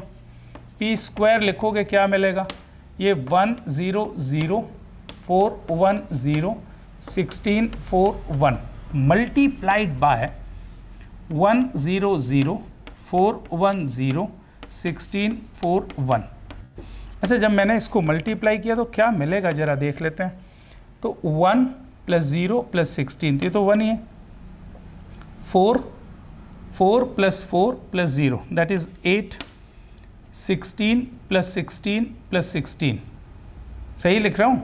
16 + 16 + 16, ये कितना हो गया साहब? 48 हो गया। 16 + 16 + 16 मीन्स व्हाट? 48। 1 0 0 1 4 4 0 8 16 16 16 48। अच्छा, अभी आगे भी लिखना पड़ेगा ना। अच्छा, ये कितना हो जाएगा? दिस वन इज 0 0 0, ये तो 0 ही आएगा। अच्छा, ये कितना? 0 1 0 1। यहाँ पर कितना? 0 + 4 + 4 8। बस इससे आगे बढ़ने की ज़रूरत ही नहीं ना, इससे आगे बढ़ने की ज़रूरत नहीं है मुझे, लेकिन ठीक है कर लो। 0 0 0, दिस वन इज 0 0 0 0, ये भी 0 0 0 1, ये तो आएगा ही आएगा 1। ओके। अच्छा, तो पी क्यूब निकाल के देखते हैं साहब, पी क्यूब में क्या कहानी बन रही। पी क्यूब में कुछ स्टोरी बननी चाहिए। पी क्यूब कैसे आएगा? इसमें 1 0 0 8 1 0 48 8 1, इसमें आप मल्टीप्लाई कर दीजिए किसका? पी का। 1 0 0 4 1 0 16 4 1। और एक पैटर्न देखना पड़ेगा ना, जैसे यहाँ पर पैटर्न मुझे दिख गया कि 4 था, अब यहाँ पर 8 हो गया। यहाँ पर 16 था, मुझे दिख रहा है साहब अभी क्या मिल गया? 48। पी क्यूब में देखते हैं क्या मिल रहा है ना, पी क्यूब में देखने पर क्या मिलता है। अच्छा, ये कितना है? 1 + 0 + 0 दैट इज़ 1। यहाँ पर 8 + 4 + 0 दैट इज़ 12। हाँ, पैटर्न देखने लगा ना। अच्छा, यहाँ पर 48 + 32 + 16 मतलब 96 ऐसा मिल रहा है। तो बट ऑब्वियस है ये वाला भी 12 आएगा, आगे की मुझे ज़रूरत नहीं। तो तीसरे वाले में ये आ रहा है, पहले में क्या आ रहा है? 4 × 1, दूसरे में आ रहा है 4 × 2, तीसरे में आ रहा है 4 × 3। तो 50th पावर करूंगा तो क्या आएगा? 4 × 50। 4 × 50 मतलब 200। तो यहाँ वाला जो टर्म है p⁻50 में ना, p⁻50 that is nothing but q। इसमें साहब मुझे ये वाला टर्म मिल रहा है 200, ये भी मिल रहा है 200। अब रह गई बात किसकी? इसको देखने की। इसमें आ रहा है साहब 16, फिर इसके बाद हो गया 48, फिर इसके बाद हो गया 96। अरे सही लिख रहा हूँ? 16 1 + 2 16 1, बिल्कुल मिल गया पैटर्न ना, मिल गया पैटर्न। देखो इसको, इस पहले वाले में क्या हुआ? 16 × 1। अच्छा, इस 48 को आप कैसे लिख सकते हो? 16 × 1 + 2। 96 को आप कैसे लिखोगे? 16 × 1 + 2 + 3। अरे बिल्कुल बढ़िया ना। तो थर्ड में ये मिल रहा है, तो 50th में क्या मिलेगा? 50th में मिलेगा 16 × 1 + 2 + 3 अप टू 50। तो first 50 natural number, 16 × 50 × 51 divided by 2। अरे सही है, ये हो गया 8 × 50 × 51। तो यहाँ वाला जो एलिमेंट मिल गया मुझे 8 × 50 × 51 मिल गया। तो मुझे निकालना this plus this divided by this, that is your answer. तो बस कैलकुलेट करना बाकी है साहब, है ना। तो 8 × 50 × 51 प्लस 200 डिवाइडेड बाय 200। तो यहाँ से तो ये 1 आ जाएगा। अच्छा, ये कितना है? 400 divided by 2 51 × 2 102 plus this by this 1। ये आपका आंसर हो गया। 103 है कहीं पर? हाँ जी, this one is your correct answer. This one is your correct answer.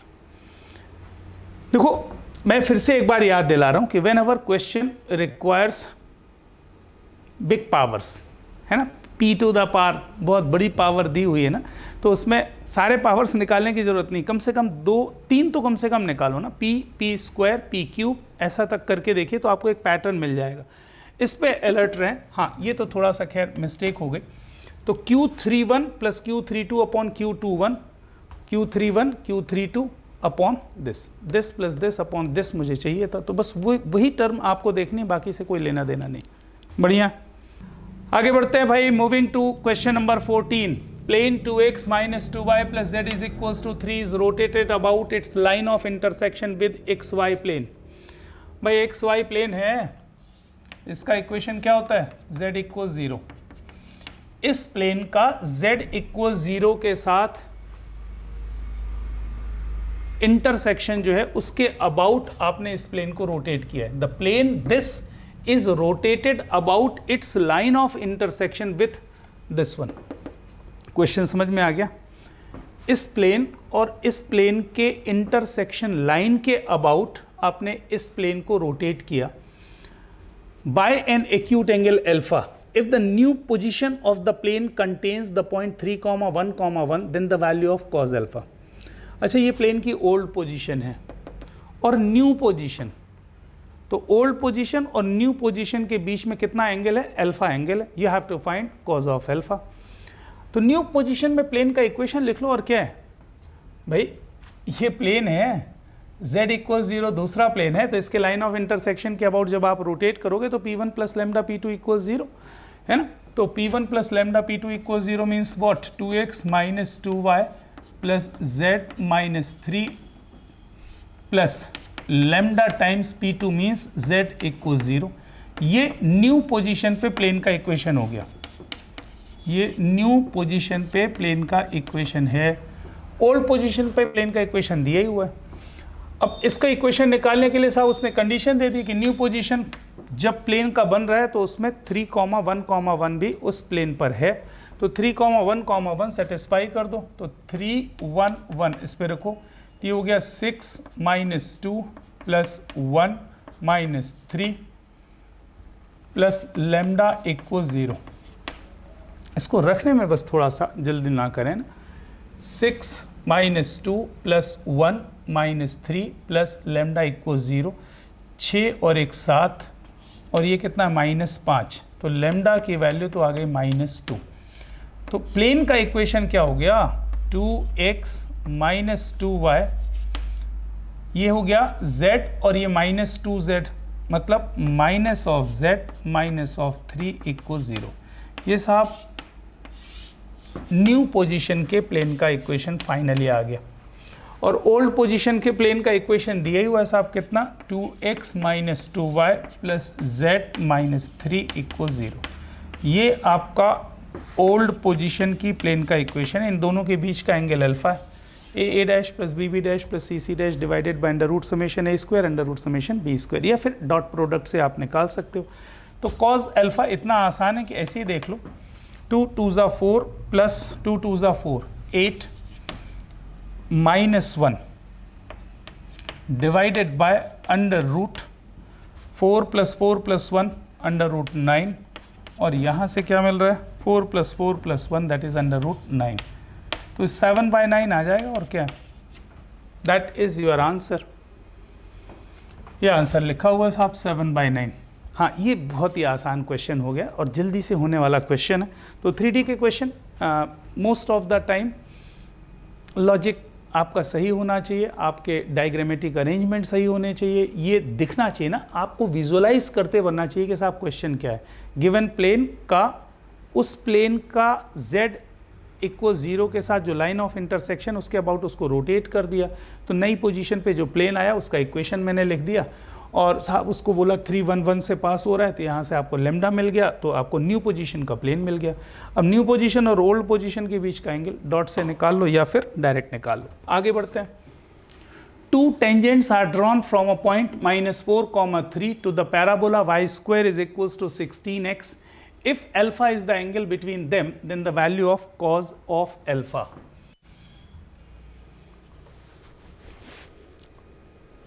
देखो, एक पैराबोला दिया हुआ है, y square is equals to 16x। है ना। अच्छा, कोई भी पॉइंट है -4,3, -4,3 एक पॉइंट है और इस पॉइंट से आपने पेयर ऑफ टेंजेंट्स ड्रॉ किए ना, पेयर ऑफ टेंजेंट्स ड्रॉ किए, you have to find the angle between these two. तो देखो, जब आप पेयर ऑफ टेंजेंट्स बनाते हो तो आपके पास दो तरीके हो सकते हैं क्वेश्चन को करने के ना। एक्सटर्नल पॉइंट से पैराबोला पर पेयर ऑफ टेंजेंट्स का इक्वेशन आपको मालूम है, S1 इक्वल्स टी स्क्वायर, है ना, S1 equals t square quadratic equation बनेगी और tan theta is equals to what, twice under root h square minus AB upon A plus b. इस working से आप एंगल निकाल सकते हो। दूसरा और अपन ये देख सकते हैं, क्योंकि एक बड़ी इंटरेस्टिंग सा पॉइंट दिख रहा है -4,3।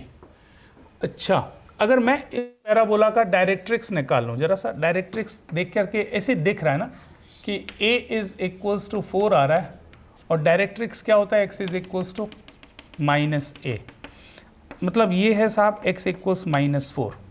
Can we say that this external point lies on this directrix, और इस डायरेक्ट्रिक्स को क्या बोलते हैं साहब, डायरेक्टर सर्कल। पैराबोला के केस में जो डायरेक्ट्रिक्स है वो क्या होता है, डायरेक्टर सर्कल।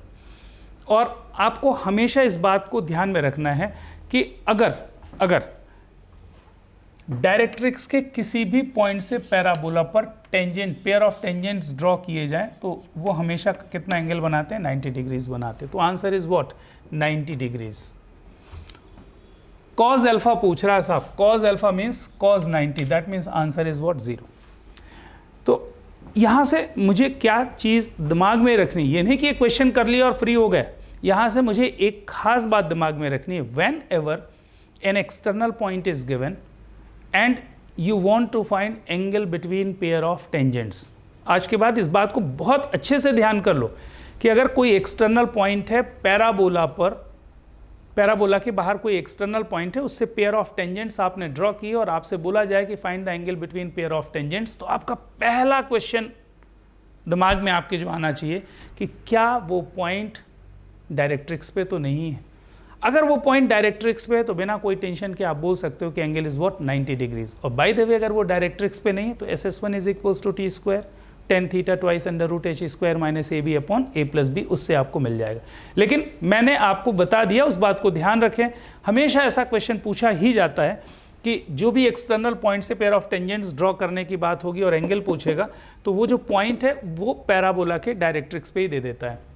तो अगर डायरेक्ट्रिक्स पे पॉइंट है तो कुछ सोचना नहीं, that will always be what, 90 degrees. आगे बढ़ते हैं भाई। इंटीग्रल दिया है I is equals to integral 2 to the power x plus x dx lambda 2 to the power this constant then value of root lambda. ये 12th का question और आसान क्वेश्चन होता है साहब। ऐसे क्वेश्चन का इंटीग्रल करना बहुत आसान है। देखो ये I इज इक्वल्स टू लिखा जो है वो 2 to the power x है और into 2 to the power x लिखा हुआ है बेसिकली, और dx इसका इंटीग्रल लिखना है lambda into 2 to the power x plus c, है ना। इसको आप हमेशा t मानते हो। अच्छा, इसको अगर मैंने t मान लिया, 2 to the power x is equals to t, इसका डेरिवेटिव कितना होगा, 2 to the power x ln2 dx is equals to dt। तो dx की जगह मैंने रिप्लेस किया तो dt अपॉन ये आएगा, ये कैंसिल हो जाएगा। अच्छा, तो ये I मिलेगा integral 2 to the power t into d t divided by ln2, ये आ जाएगा। अच्छा, इसको फिर से इंटीग्रेट करोगे तो कितना आ जाएगा, 2 to the power t upon ln2 तो है ही, और एक ln2 इसके लिए आ जाएगा 2 to the power t का integral 2 to the power t upon ln2। तो साहब सॉरी, उसका इंटीग्रेशन आप कर रहे हो ना, 2 to the power t upon ln2 एक और आ जाएगा, तो ये बन जाएगा साहब ln2 का स्क्वायर प्लस c हो गया। अरे कोई दिक्कत, बिल्कुल नहीं, बिल्कुल नहीं, बिल्कुल नहीं, बिल्कुल नहीं। अच्छा, तो बचा क्या साहब, 2 to the power t मतलब क्या है, 2 to the power x।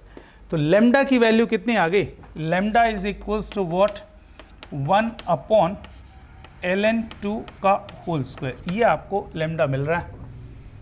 पूछ क्या रहा है, रूट लेमडा, इसका स्क्वायर रूट मतलब 1 अपॉन ln2, ये आपका आंसर होगा। ये पक्का गड़बड़ करेंगे। बहुत सारे बच्चे इतना निकालने के बाद गलत कर जाएंगे, क्योंकि उसने रूट लैम्डा पूछा है और 1/ln2 आंसर आना चाहिए और 1/ln2 का स्क्वायर भी एक आंसर दिया। तो थोड़ा सा केयरफुल रहो, आपका आंसर जरूर आएगा, बिल्कुल आएगा, है ना। आगे बढ़ते हैं साहब। The function y is equals to x to the power 4 minus 8x cube plus 22x square minus this attains local maxima और minima at x equals a, b and c। कुल मिलाकर के dy और dx को 0 कर दीजिए और extremum points मिल जाएंगे आपको। वो दिए हुए हैं ए बी सी और पूछ रहा है कि वो किस में, तो एक्सट्रीमम पॉइंट निकाल के चेक कर लो ना भाई। इसको डिफरेंशिएट करिए और उसको 0 कर लीजिए। तो ये y डैश निकाला, ये कितना हो गया साहब 4x cube minus 24x square plus 44x minus 24। इसको आपको क्या करना है साहब 0। सॉल्व करके रूट्स निकालो। अच्छा 4 से तो डिवाइड हो रहा है, तो x cube minus of 6x square plus 11x minus 6 equal 0। अच्छा यार ये तो हम लोग 10th से ये बात, इस इक्वेशन की बात सोचते रहते हैं ना, तो 1 2 3 इसके रूट्स आ जाएंगे। एपी में दिख रहे हैं साहब, AP is the answer. Radius of the circle touching the line x plus y is equals to 4 at 1,3 and intersecting x square plus y square is equals to 4 orthogonally. तो check करेंगे साहब, ये मुझे ऐसा लग रहा है कि ये क्वेश्चन अब बहुत बार आ चुका है ना। ये सर्कल है, किसी भी लाइन को टच कर रहा है, मान लीजिए कि इस पॉइंट पर h, k पे टच कर रहा है, ये आपकी लाइन है, ठीक है। तो इस पॉइंट पे टच करने वाले ऐसे तो बहुत सारे सर्कल्स बनेंगे ना, बहुत सारे, तो इसको अपन पॉइंट सर्कल ले देते हैं। तो जो आपको मिलेगा ना सिस्टम ऑफ सर्कल का इक्वेशन क्या मिलता है, system of circle, system of circles का equation, circle touches a line at h, k, what will be the equation of the system of circles x minus h whole square plus y minus k whole square plus lambda l equals 0। ये साहब system of circle का equation. ढेर सारे ना infinite circles बनेंगे, दोनों side पे बन सकते हैं, दोनों साइड पे बन सकते हैं ना, इनफाइनाइट सर्कल्स बनेंगे। तो इनफाइनाइट पॉइंट सर्कल ले लिया वहाँ पे, तो इनफाइनाइट सर्कल्स जो बनने हैं, इनफाइनाइट सर्कल में सिस्टम ऑफ सर्कल, जो कंप्लीट सिस्टम ऑफ सर्कल का इक्वेशन क्या बनेगा, x minus h whole square plus y minus k whole square is equals to plus lambda l equals 0। ये सर्कल इस सर्कल को ऑर्थोगोनली इंटरसेक्ट करता है। अच्छा ऑर्थोगोनल इंटरसेक्शन की कहानी तो आप जानते हो, 2gg dash plus 2ff dash is equals to c plus c dash. तो पहले इसका इक्वेशन तो निकाल लो साहब। किस पॉइंट पे टच कर रहा है 1,3, लाइन क्या है x प्लस वाई माइनस 4, बस तो बढ़िया है, x minus 1 whole square plus y minus 3 whole square plus lambda times, ये हो जाएगा साहब x plus y minus 4 equal 0। बड़ा सा इक्वेशन बन रहा है साहब, लिख लो लिख लो लिख लो। तो यहाँ से आएगा x square plus y square, अच्छा ये minus 2x plus lambda x, तो प्लस लेमडा माइनस 2x। अच्छा यहाँ से मिलेगा minus 6y plus lambda y, तो plus lambda minus 6 into y. Constant क्या आएगा यहाँ से 9 plus 1 10, 10 minus 4 lambda plus 10 minus 4 lambda is equals to 0। अरे लेमडा नहीं, हाँ सही है, 10 माइनस 4 लेमडा ऐसा आएगा। ये पहला सर्कल हो गया और दूसरा सर्कल हो गया साहब x square plus y square is equals to 4, तो माइनस 4 इक्वल 0 कर लो। ये दो सर्कल्स हैं, ऑर्थोगोनल इंटरसेक्ट कर रहे हैं। अच्छा अगर ये ऑर्थोगोनल इंटरसेक्ट कर रहे हैं तो क्या होगा साहब, 2gg डैश, तो इसका तो g है ही नहीं तो 0, 2ff डैश, इसका तो f है ही नहीं, केवल c प्लस c डैश आएगा, तो 2gg dash plus 2ff dash is equals to c plus c dash, तो gg dash plus ff dash तो 0 है, तो 0 is equals to c plus c dash. ये मिलेगा साहब 10 minus 4 lambda minus of 4 equal 0। ये तो 0 इधर लिख दिया साहब, तो 10 माइनस 4 6, लेमडा कितना आ गया 3/2 आएगा, 6/4, 3/2 है क्या, है ही नहीं, है ही नहीं।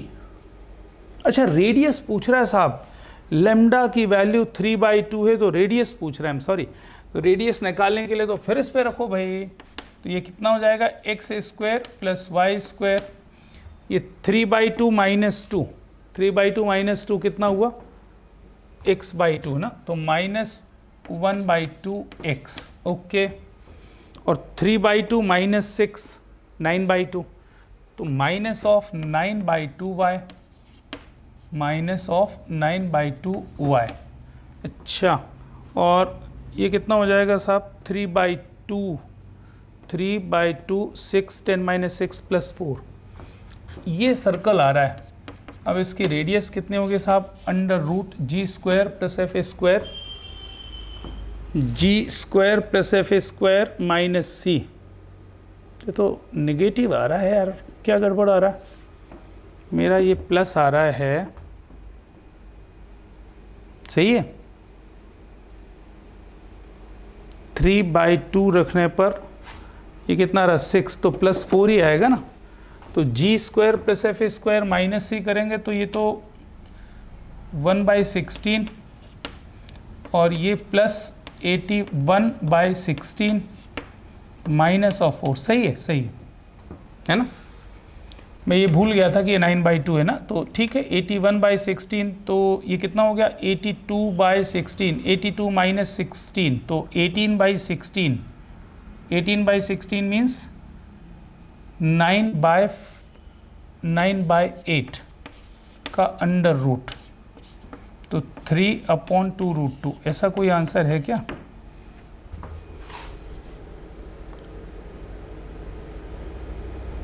सही किया मैंने, 82 माइनस 64, 18/16, तो 18/16 ऐसा करो ना, 18/16 तो नीचे तो 4 हो गया और 3√2/4 आएगा, सॉरी 18/16 मतलब 3√2/4, ये आंसर आ जाएगा, ए इज़ द आंसर।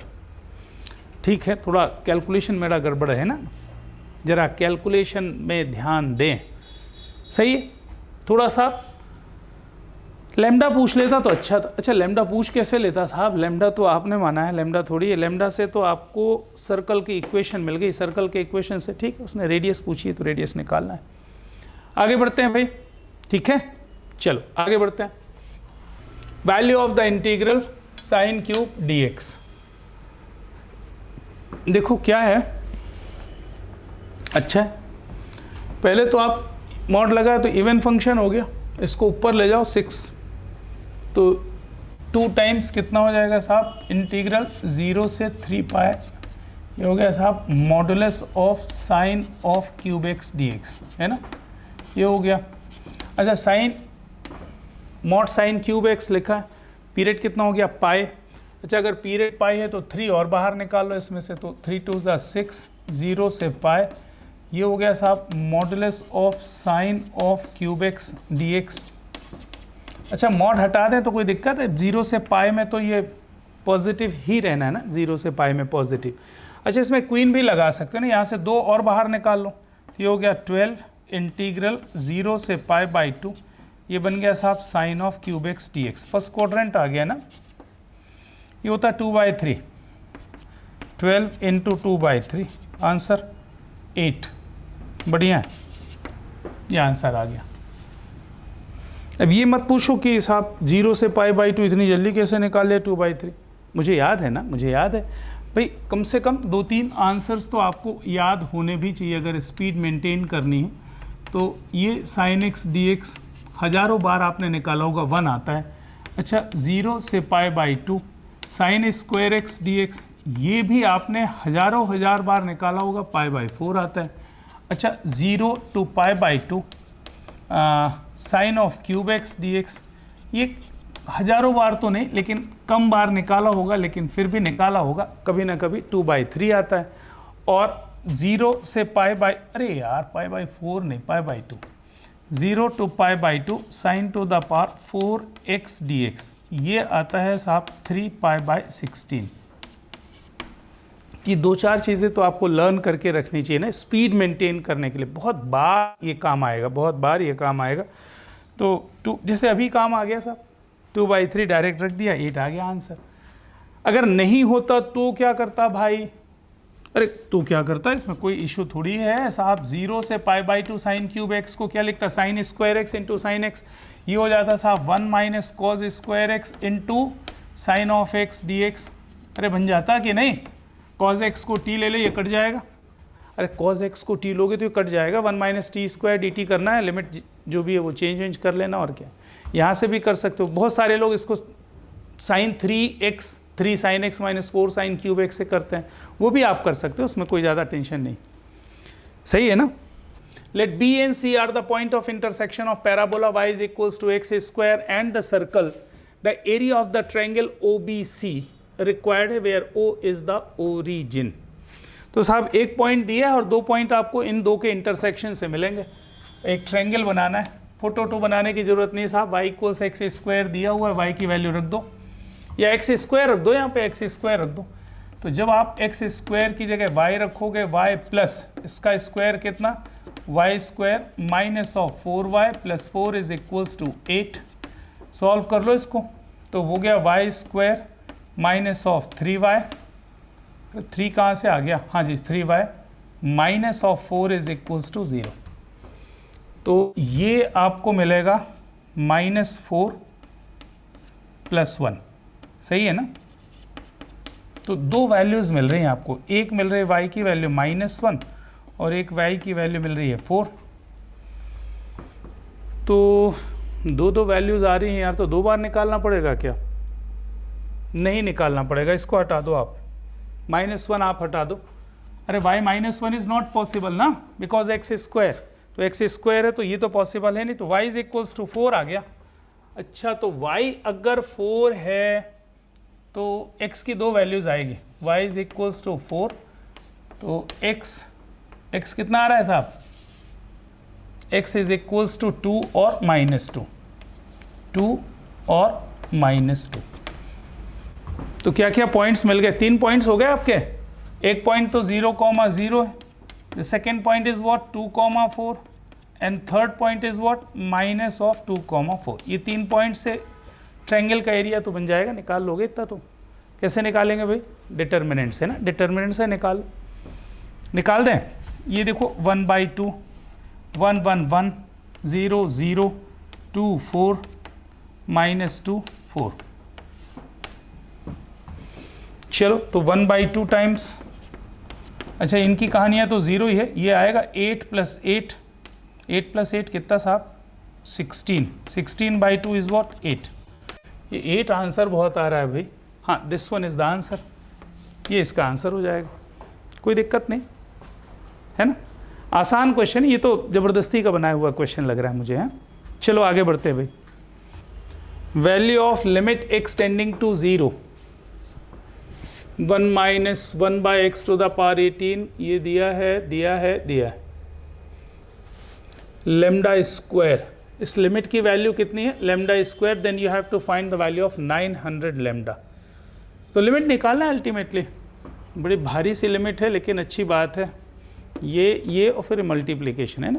देखो बहुत खूबसूरत सा रिजल्ट 1 - b + ab है ना। ऐसी फोटो अगर आपको कभी भी दिख जाए तो आप इसका मतलब समझ रहे हो ना, इसके फैक्टर्स बना सकते हो, 1 - a 1 - b।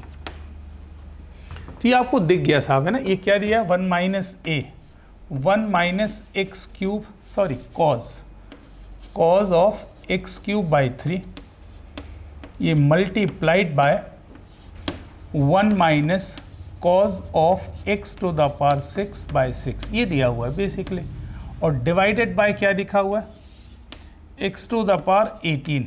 इसमें मुझे क्या करना है, लिमिट x टेंडिंग टू 0 करना है, ये आपका क्वेश्चन है।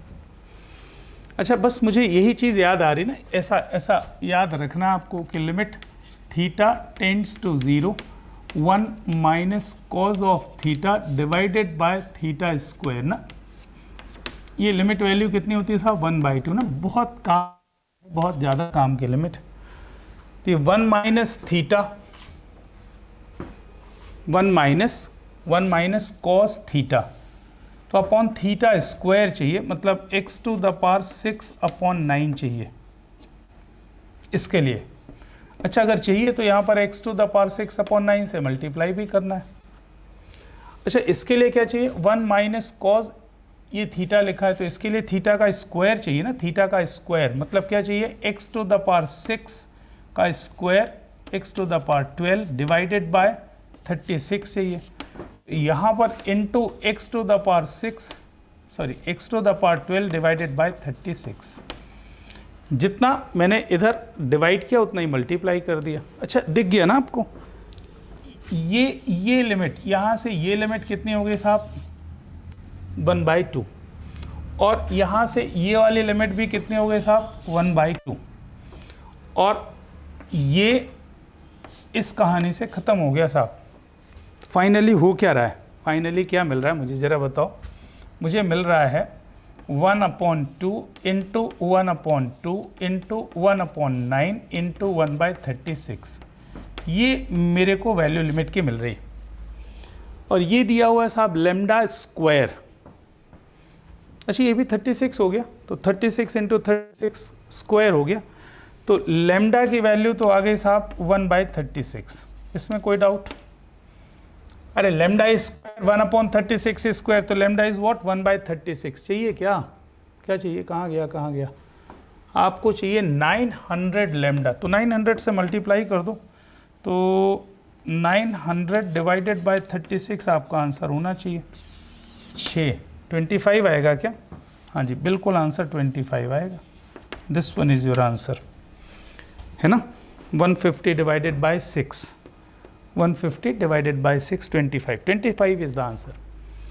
तो इसमें आंसर ओके, ये तो न्यूमेरिकल वैल्यू बेस्ड है, तो इसका आंसर कितना आ जाएगा, 25।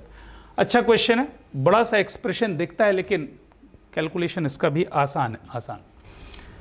Imaginary part of this expression is -1, z belongs to complex, represent part of circle, circle की रेडियस चाहिए, तो कुल मिलाकर के इमेजिनरी पार्ट को -1 कर दीजिए तो 100% आपको क्या मिलेगा, एक सर्कल मिलेगा।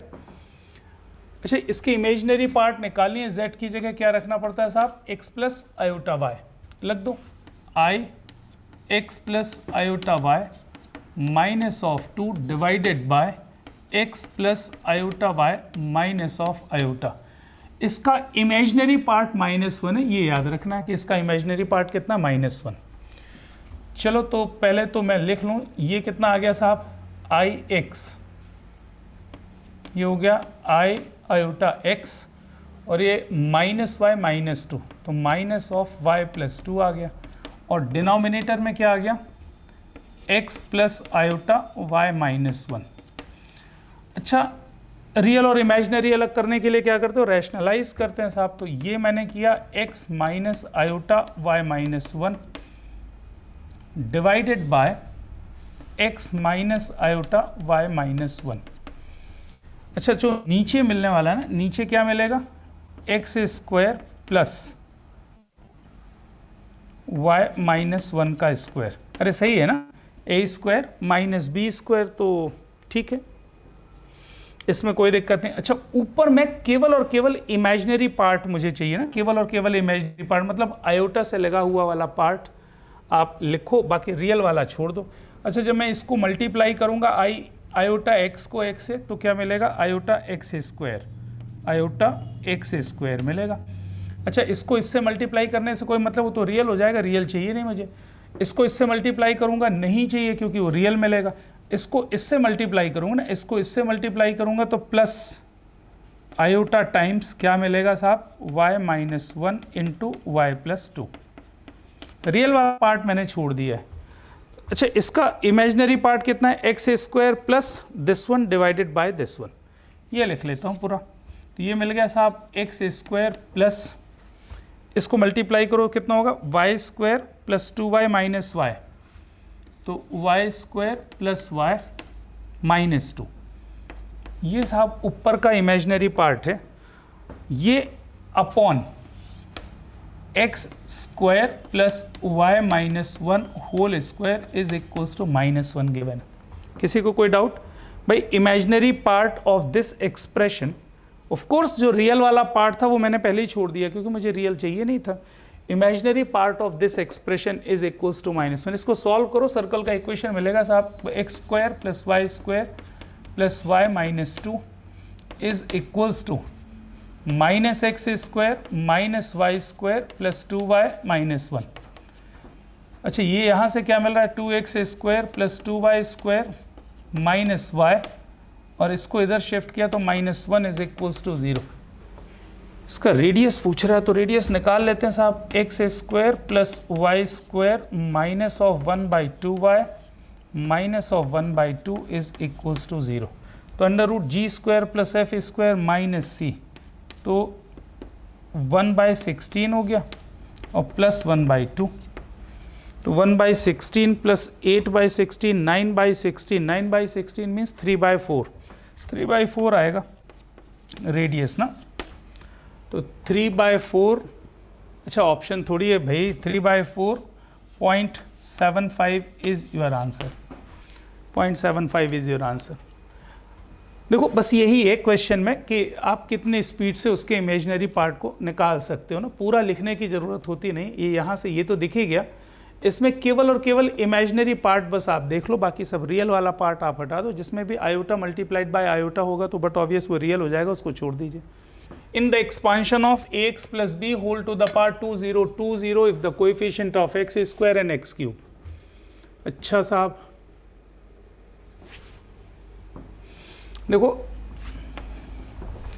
अगर मैं आपसे बोलूं कि साहब x plus a whole to the power n के एक्सपांशन में r प्लस 1th टर्म कितना होता है साहब, n c r x to the power n minus r a to the power r।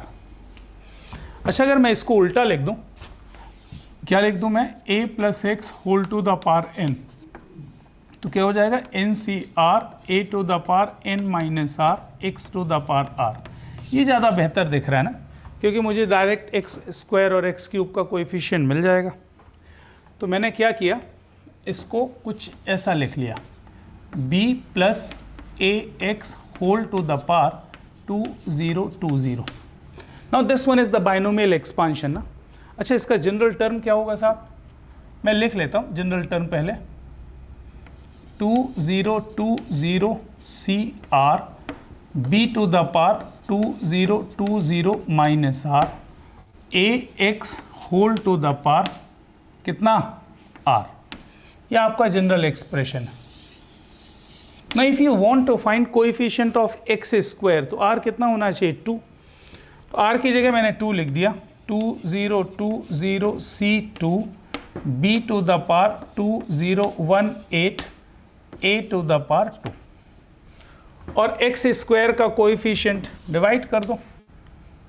X square और एक्स क्यूब के coefficient को अगर मैं डिवाइड करूँ तो 1 आएगा, दोनों इक्वल हैं भाई।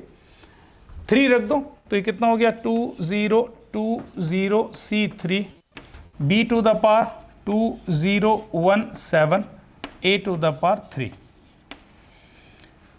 ये है कहानी किसकी, कोएफिशिएंट की। तो b बाय ए तो दिख गया साहब, यहाँ से a नीचे आएगा, यहाँ से b ऊपर आएगा। तो अगर मैं आपसे बोलूँ कि b बाय ए कितना आ रहा है, इसको इधर शिफ्ट करके नीचे ये कर दो, ये हो गया साहब 2 0 2 0 C3 अपॉन 2 0 2 0 C2। सॉल्व करना आसान, कैसे सॉल्व करते थे साहब, ऐसे सॉल्व करते थे, 2 0 2 0 into 2 0 1 9 into 2 0 1 8 divided by factorial 3। अच्छा, डिवाइडेड बाय क्या लिखा है, दिस वन, तो फैक्टोरियल 2 ऊपर गया और नीचे कितना होगा 2 0 2 0 इंटू 2 0 1 9। और भी आसान तरीके से आ सकता है, लेकिन मुझे जो आसान लगता है वो यही लगता है, तो मैंने ये कर लिया साहब। अच्छा, ये 2 और ये कितना 6, तो ये 3 आएगा, ये तो b बाय ए हो गया। पूछ क्या रहा है आपसे, 9/100 b बाय ए। अब इसमें 2 0 1 8 डिवाइडेड बाई 3 इंटू 9/100 पूछ रहा है। तो ये तो 3 हो गया, और 546054 डिवाइडेड बाय 100, ये डेसिमल में आंसर है साहब, 60.54 is your answer. A is an invertible matrix of order 3 and B is another matrix of same order such that determinant B is equals to 2, A transpose determinant A, B is equals to A determinant B, B transpose। आपसे इस determinant की value K दी है तो 4K की value पूछ रहा है। बहुत बार अब आपके पास आइडिया हो ही गया होगा, अगर आपको कोई भी स्केलर मिल जाए ना और इसका डिटर्मिनेंट निकालूं तो ये होता है साहब k to the power n into determinant a। ये आपको मालूम है ना, k अगर स्केलर है, a अगर k स्केलर है और a अगर n ऑर्डर का मैट्रिक्स है तो k to the power n into determinant a होता है।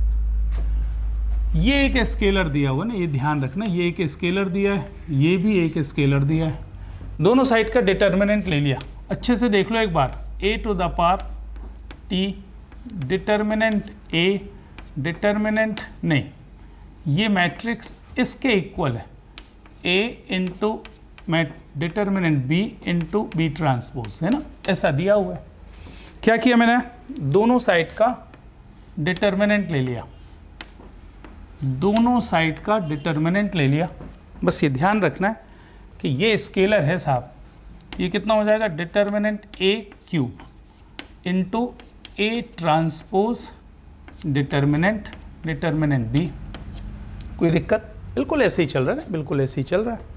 ओके, यहाँ पर ये स्केलर है तो ये हो गया साहब determinant b cube determinant a determinant b transpose.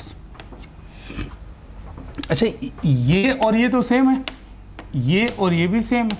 Determinant a cube is equals to determinant b cube, मतलब डिटर्मिनेंट a और डिटर्मिनेंट b इक्वल है, और डिटर्मिनेंट b 2 दिया है, मतलब डिटर्मिनेंट a भी 2 आ गया। अब आते हैं इधर पे, this matrix into this matrix into this matrix, और इसका डिटर्मिनेंट दिया। अच्छा, जरा कोई याद करके बताओ कि एडजॉइंट ऑफ मैट्रिक्स a का डिटर्मिनेंट अगर मुझे निकालना है, किसका matrix, determinant adjoint of a के डिटर्मिनेंट की वैल्यू, तो that will always be given by what, ये जो कुछ भी लिखा है इसका डिटर्मिनेंट की पावर n-1 होता है। बस यही ध्यान रखना है। तो ये कैसे होगा साहब, ये हो जाएगा determinant a determinant of b inverse, मैं इसको भी लिख देता हूँ, determinant of adjoint of a transpose b का इनवर्स। बिल्कुल जैसा है, उसमें कुछ भी अपन नया नहीं करने वाले हैं। अच्छा, ये हो गया साहब determinant a, this one is determinant of b inverse. अच्छा, इधर पे क्या होगा, एडजॉइंट ऑफ a का डिटर्मिनेंट, तो ये हो जाएगा a के डिटर्मिनेंट की पावर n-1, मतलब स्क्वायर हो जाएगा। अरे स्क्वायर होगा ना भाई, क्योंकि ऑर्डर कितना है, 3 है, बस काम हो गया साहब। ये हो गया डिटर्मिनेंट a, इसको आप लिखोगे 1 अपॉन डिटर्मिनेंट b। अरे कोई दिक्कत, अच्छा यहाँ पर क्या होगा, 1 अपॉन a ट्रांसपोज b का डिटर्मिनेंट और इसका स्क्वायर कर दे रहा हूँ। अच्छा, ये मिल गया साहब। अरे इसको लिख क्यों रहे, तो काट दो, दोनों तो सेम है। अब बचा क्या, ये आपका आंसर दिया हुआ, तो 1 अपॉन ये कितना है, डिटर्मिनेंट ऑफ a का square into determinant of b का स्क्वायर। अच्छा, ये कैसे लिख लिया भाई, a ट्रांसपोज के डिटर्मिनेंट की वैल्यू डिटर्मिनेंट a की वैल्यू के बराबर होती है। 444 है ना, तो 1/16 आ गया साहब। ये 1/16 है k, k is equals to 1/16। पूछ क्या रहा है, 4k इज रिक्वायर्ड 1, तो 4k कितना हो जाएगा साहब, 4/16 आंसर। 4/16 मतलब 0.25, 1/4 इज योर आंसर। सही है, 1/4 is your answer. Question number 25, if the line segment joining P2, 3 and Q5, 7 subtends a right angle at point R and area of the triangle PQR is 2 square units, then maximum number of such points are in XY plane. यार कोई भी line segment है, किसी point पे 90 degrees बनाता है, तो semi circle का पॉइंट मान लूँ क्या? बिल्कुल मान सकते हैं। अरे मान सकते हैं क्या? बिल्कुल मानो।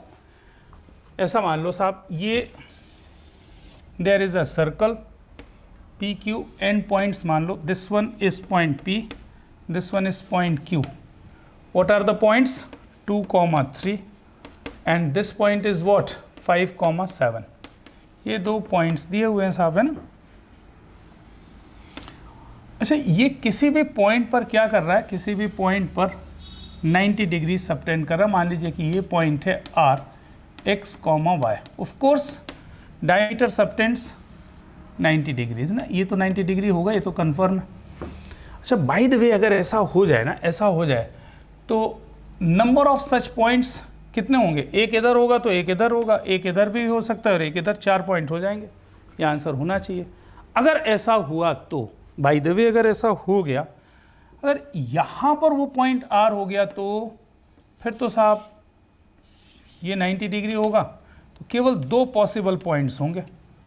केवल कितने पॉइंट्स होंगे? 2 पॉसिबल पॉइंट्स होंगे। तो साहब 2 तरह के केस बन सकते हैं, या तो पॉइंट ये वाले हों या फिर पॉइंट ये वाले हों। तो अगर ये वाला पॉइंट होगा तो this one, this one, this one, this one, 4 possible cases होंगे ना भाई। ये भी हो सकता है, फिर ये भी हो सकता है, फिर ये भी हो सकता है, मतलब 4 केसेस हो जाएंगे। तो या तो ये वाला होगा, अगर ये वाला होगा तो maximum number of possible points 2, और अगर ये वाला हुआ तो नंबर ऑफ पॉसिबल पॉइंट्स 4। अब आपको ये जज करना पड़ेगा कि साहब, उसके लिए उसने दे दिया कि area of the triangle PQR is 2 square units. तो मैं एक काम करता हूँ, अगर मान लीजिए कि ये वाला पॉइंट है, ये वाला पॉइंट है R, तो मैं इसका एरिया निकाल लेता हूँ। अगर वो 2 आ गया, एरिया कितना आ गया? 2 आ गया, तो मैं मान जाऊँगा कि हाईएस्ट पॉइंट वाला है उसका आंसर, मतलब एक ये और एक ये, 2 पॉइंट होंगे। और अगर 2 नहीं आया तो फिर मैं मान लूँगा कि साहब कहीं और पर बन रहा है, और कहीं और पर बनेगा तो definitely there will be 4 maximum points. इस पॉइंट पे अगर है तो ये एरिया निकालना पड़ेगा। तो ये एरिया तो निकाल सकते हो साहब, बहुत ही आराम से निकाल सकते हो ना। कैसे निकाल सकते हो? ये देखो, पी क्यू की डिस्टेंस निकालो तो डायमीटर की लेंथ आ जाएगी, तो रेडियस आ जाएगा, रेडियस आ जाएगा तो ये मिल जाएगा, बेस इंटू हाइट से मिल जाएगा। अच्छा, ये कितना हो गया?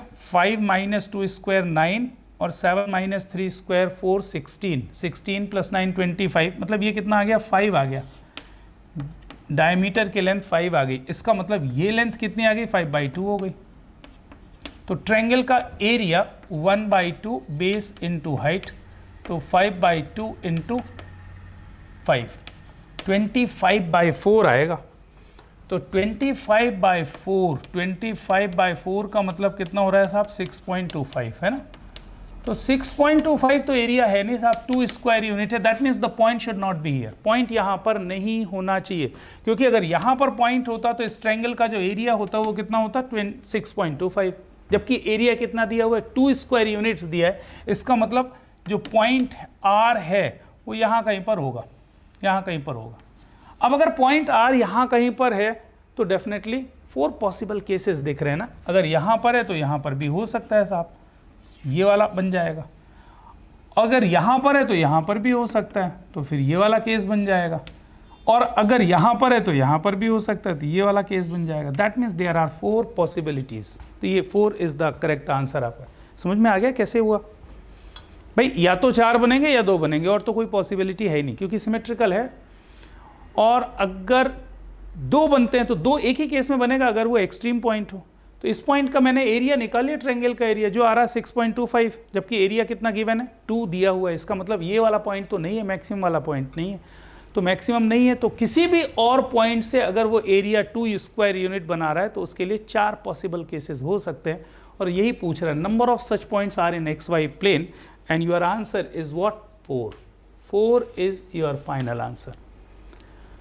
आई hope you enjoyed this session. आपने समझा भी होगा, देखा भी होगा, और उम्मीद करते हैं कि उससे कुछ एनालिसिस में आपके इम्प्रूवमेंट हुई होगी।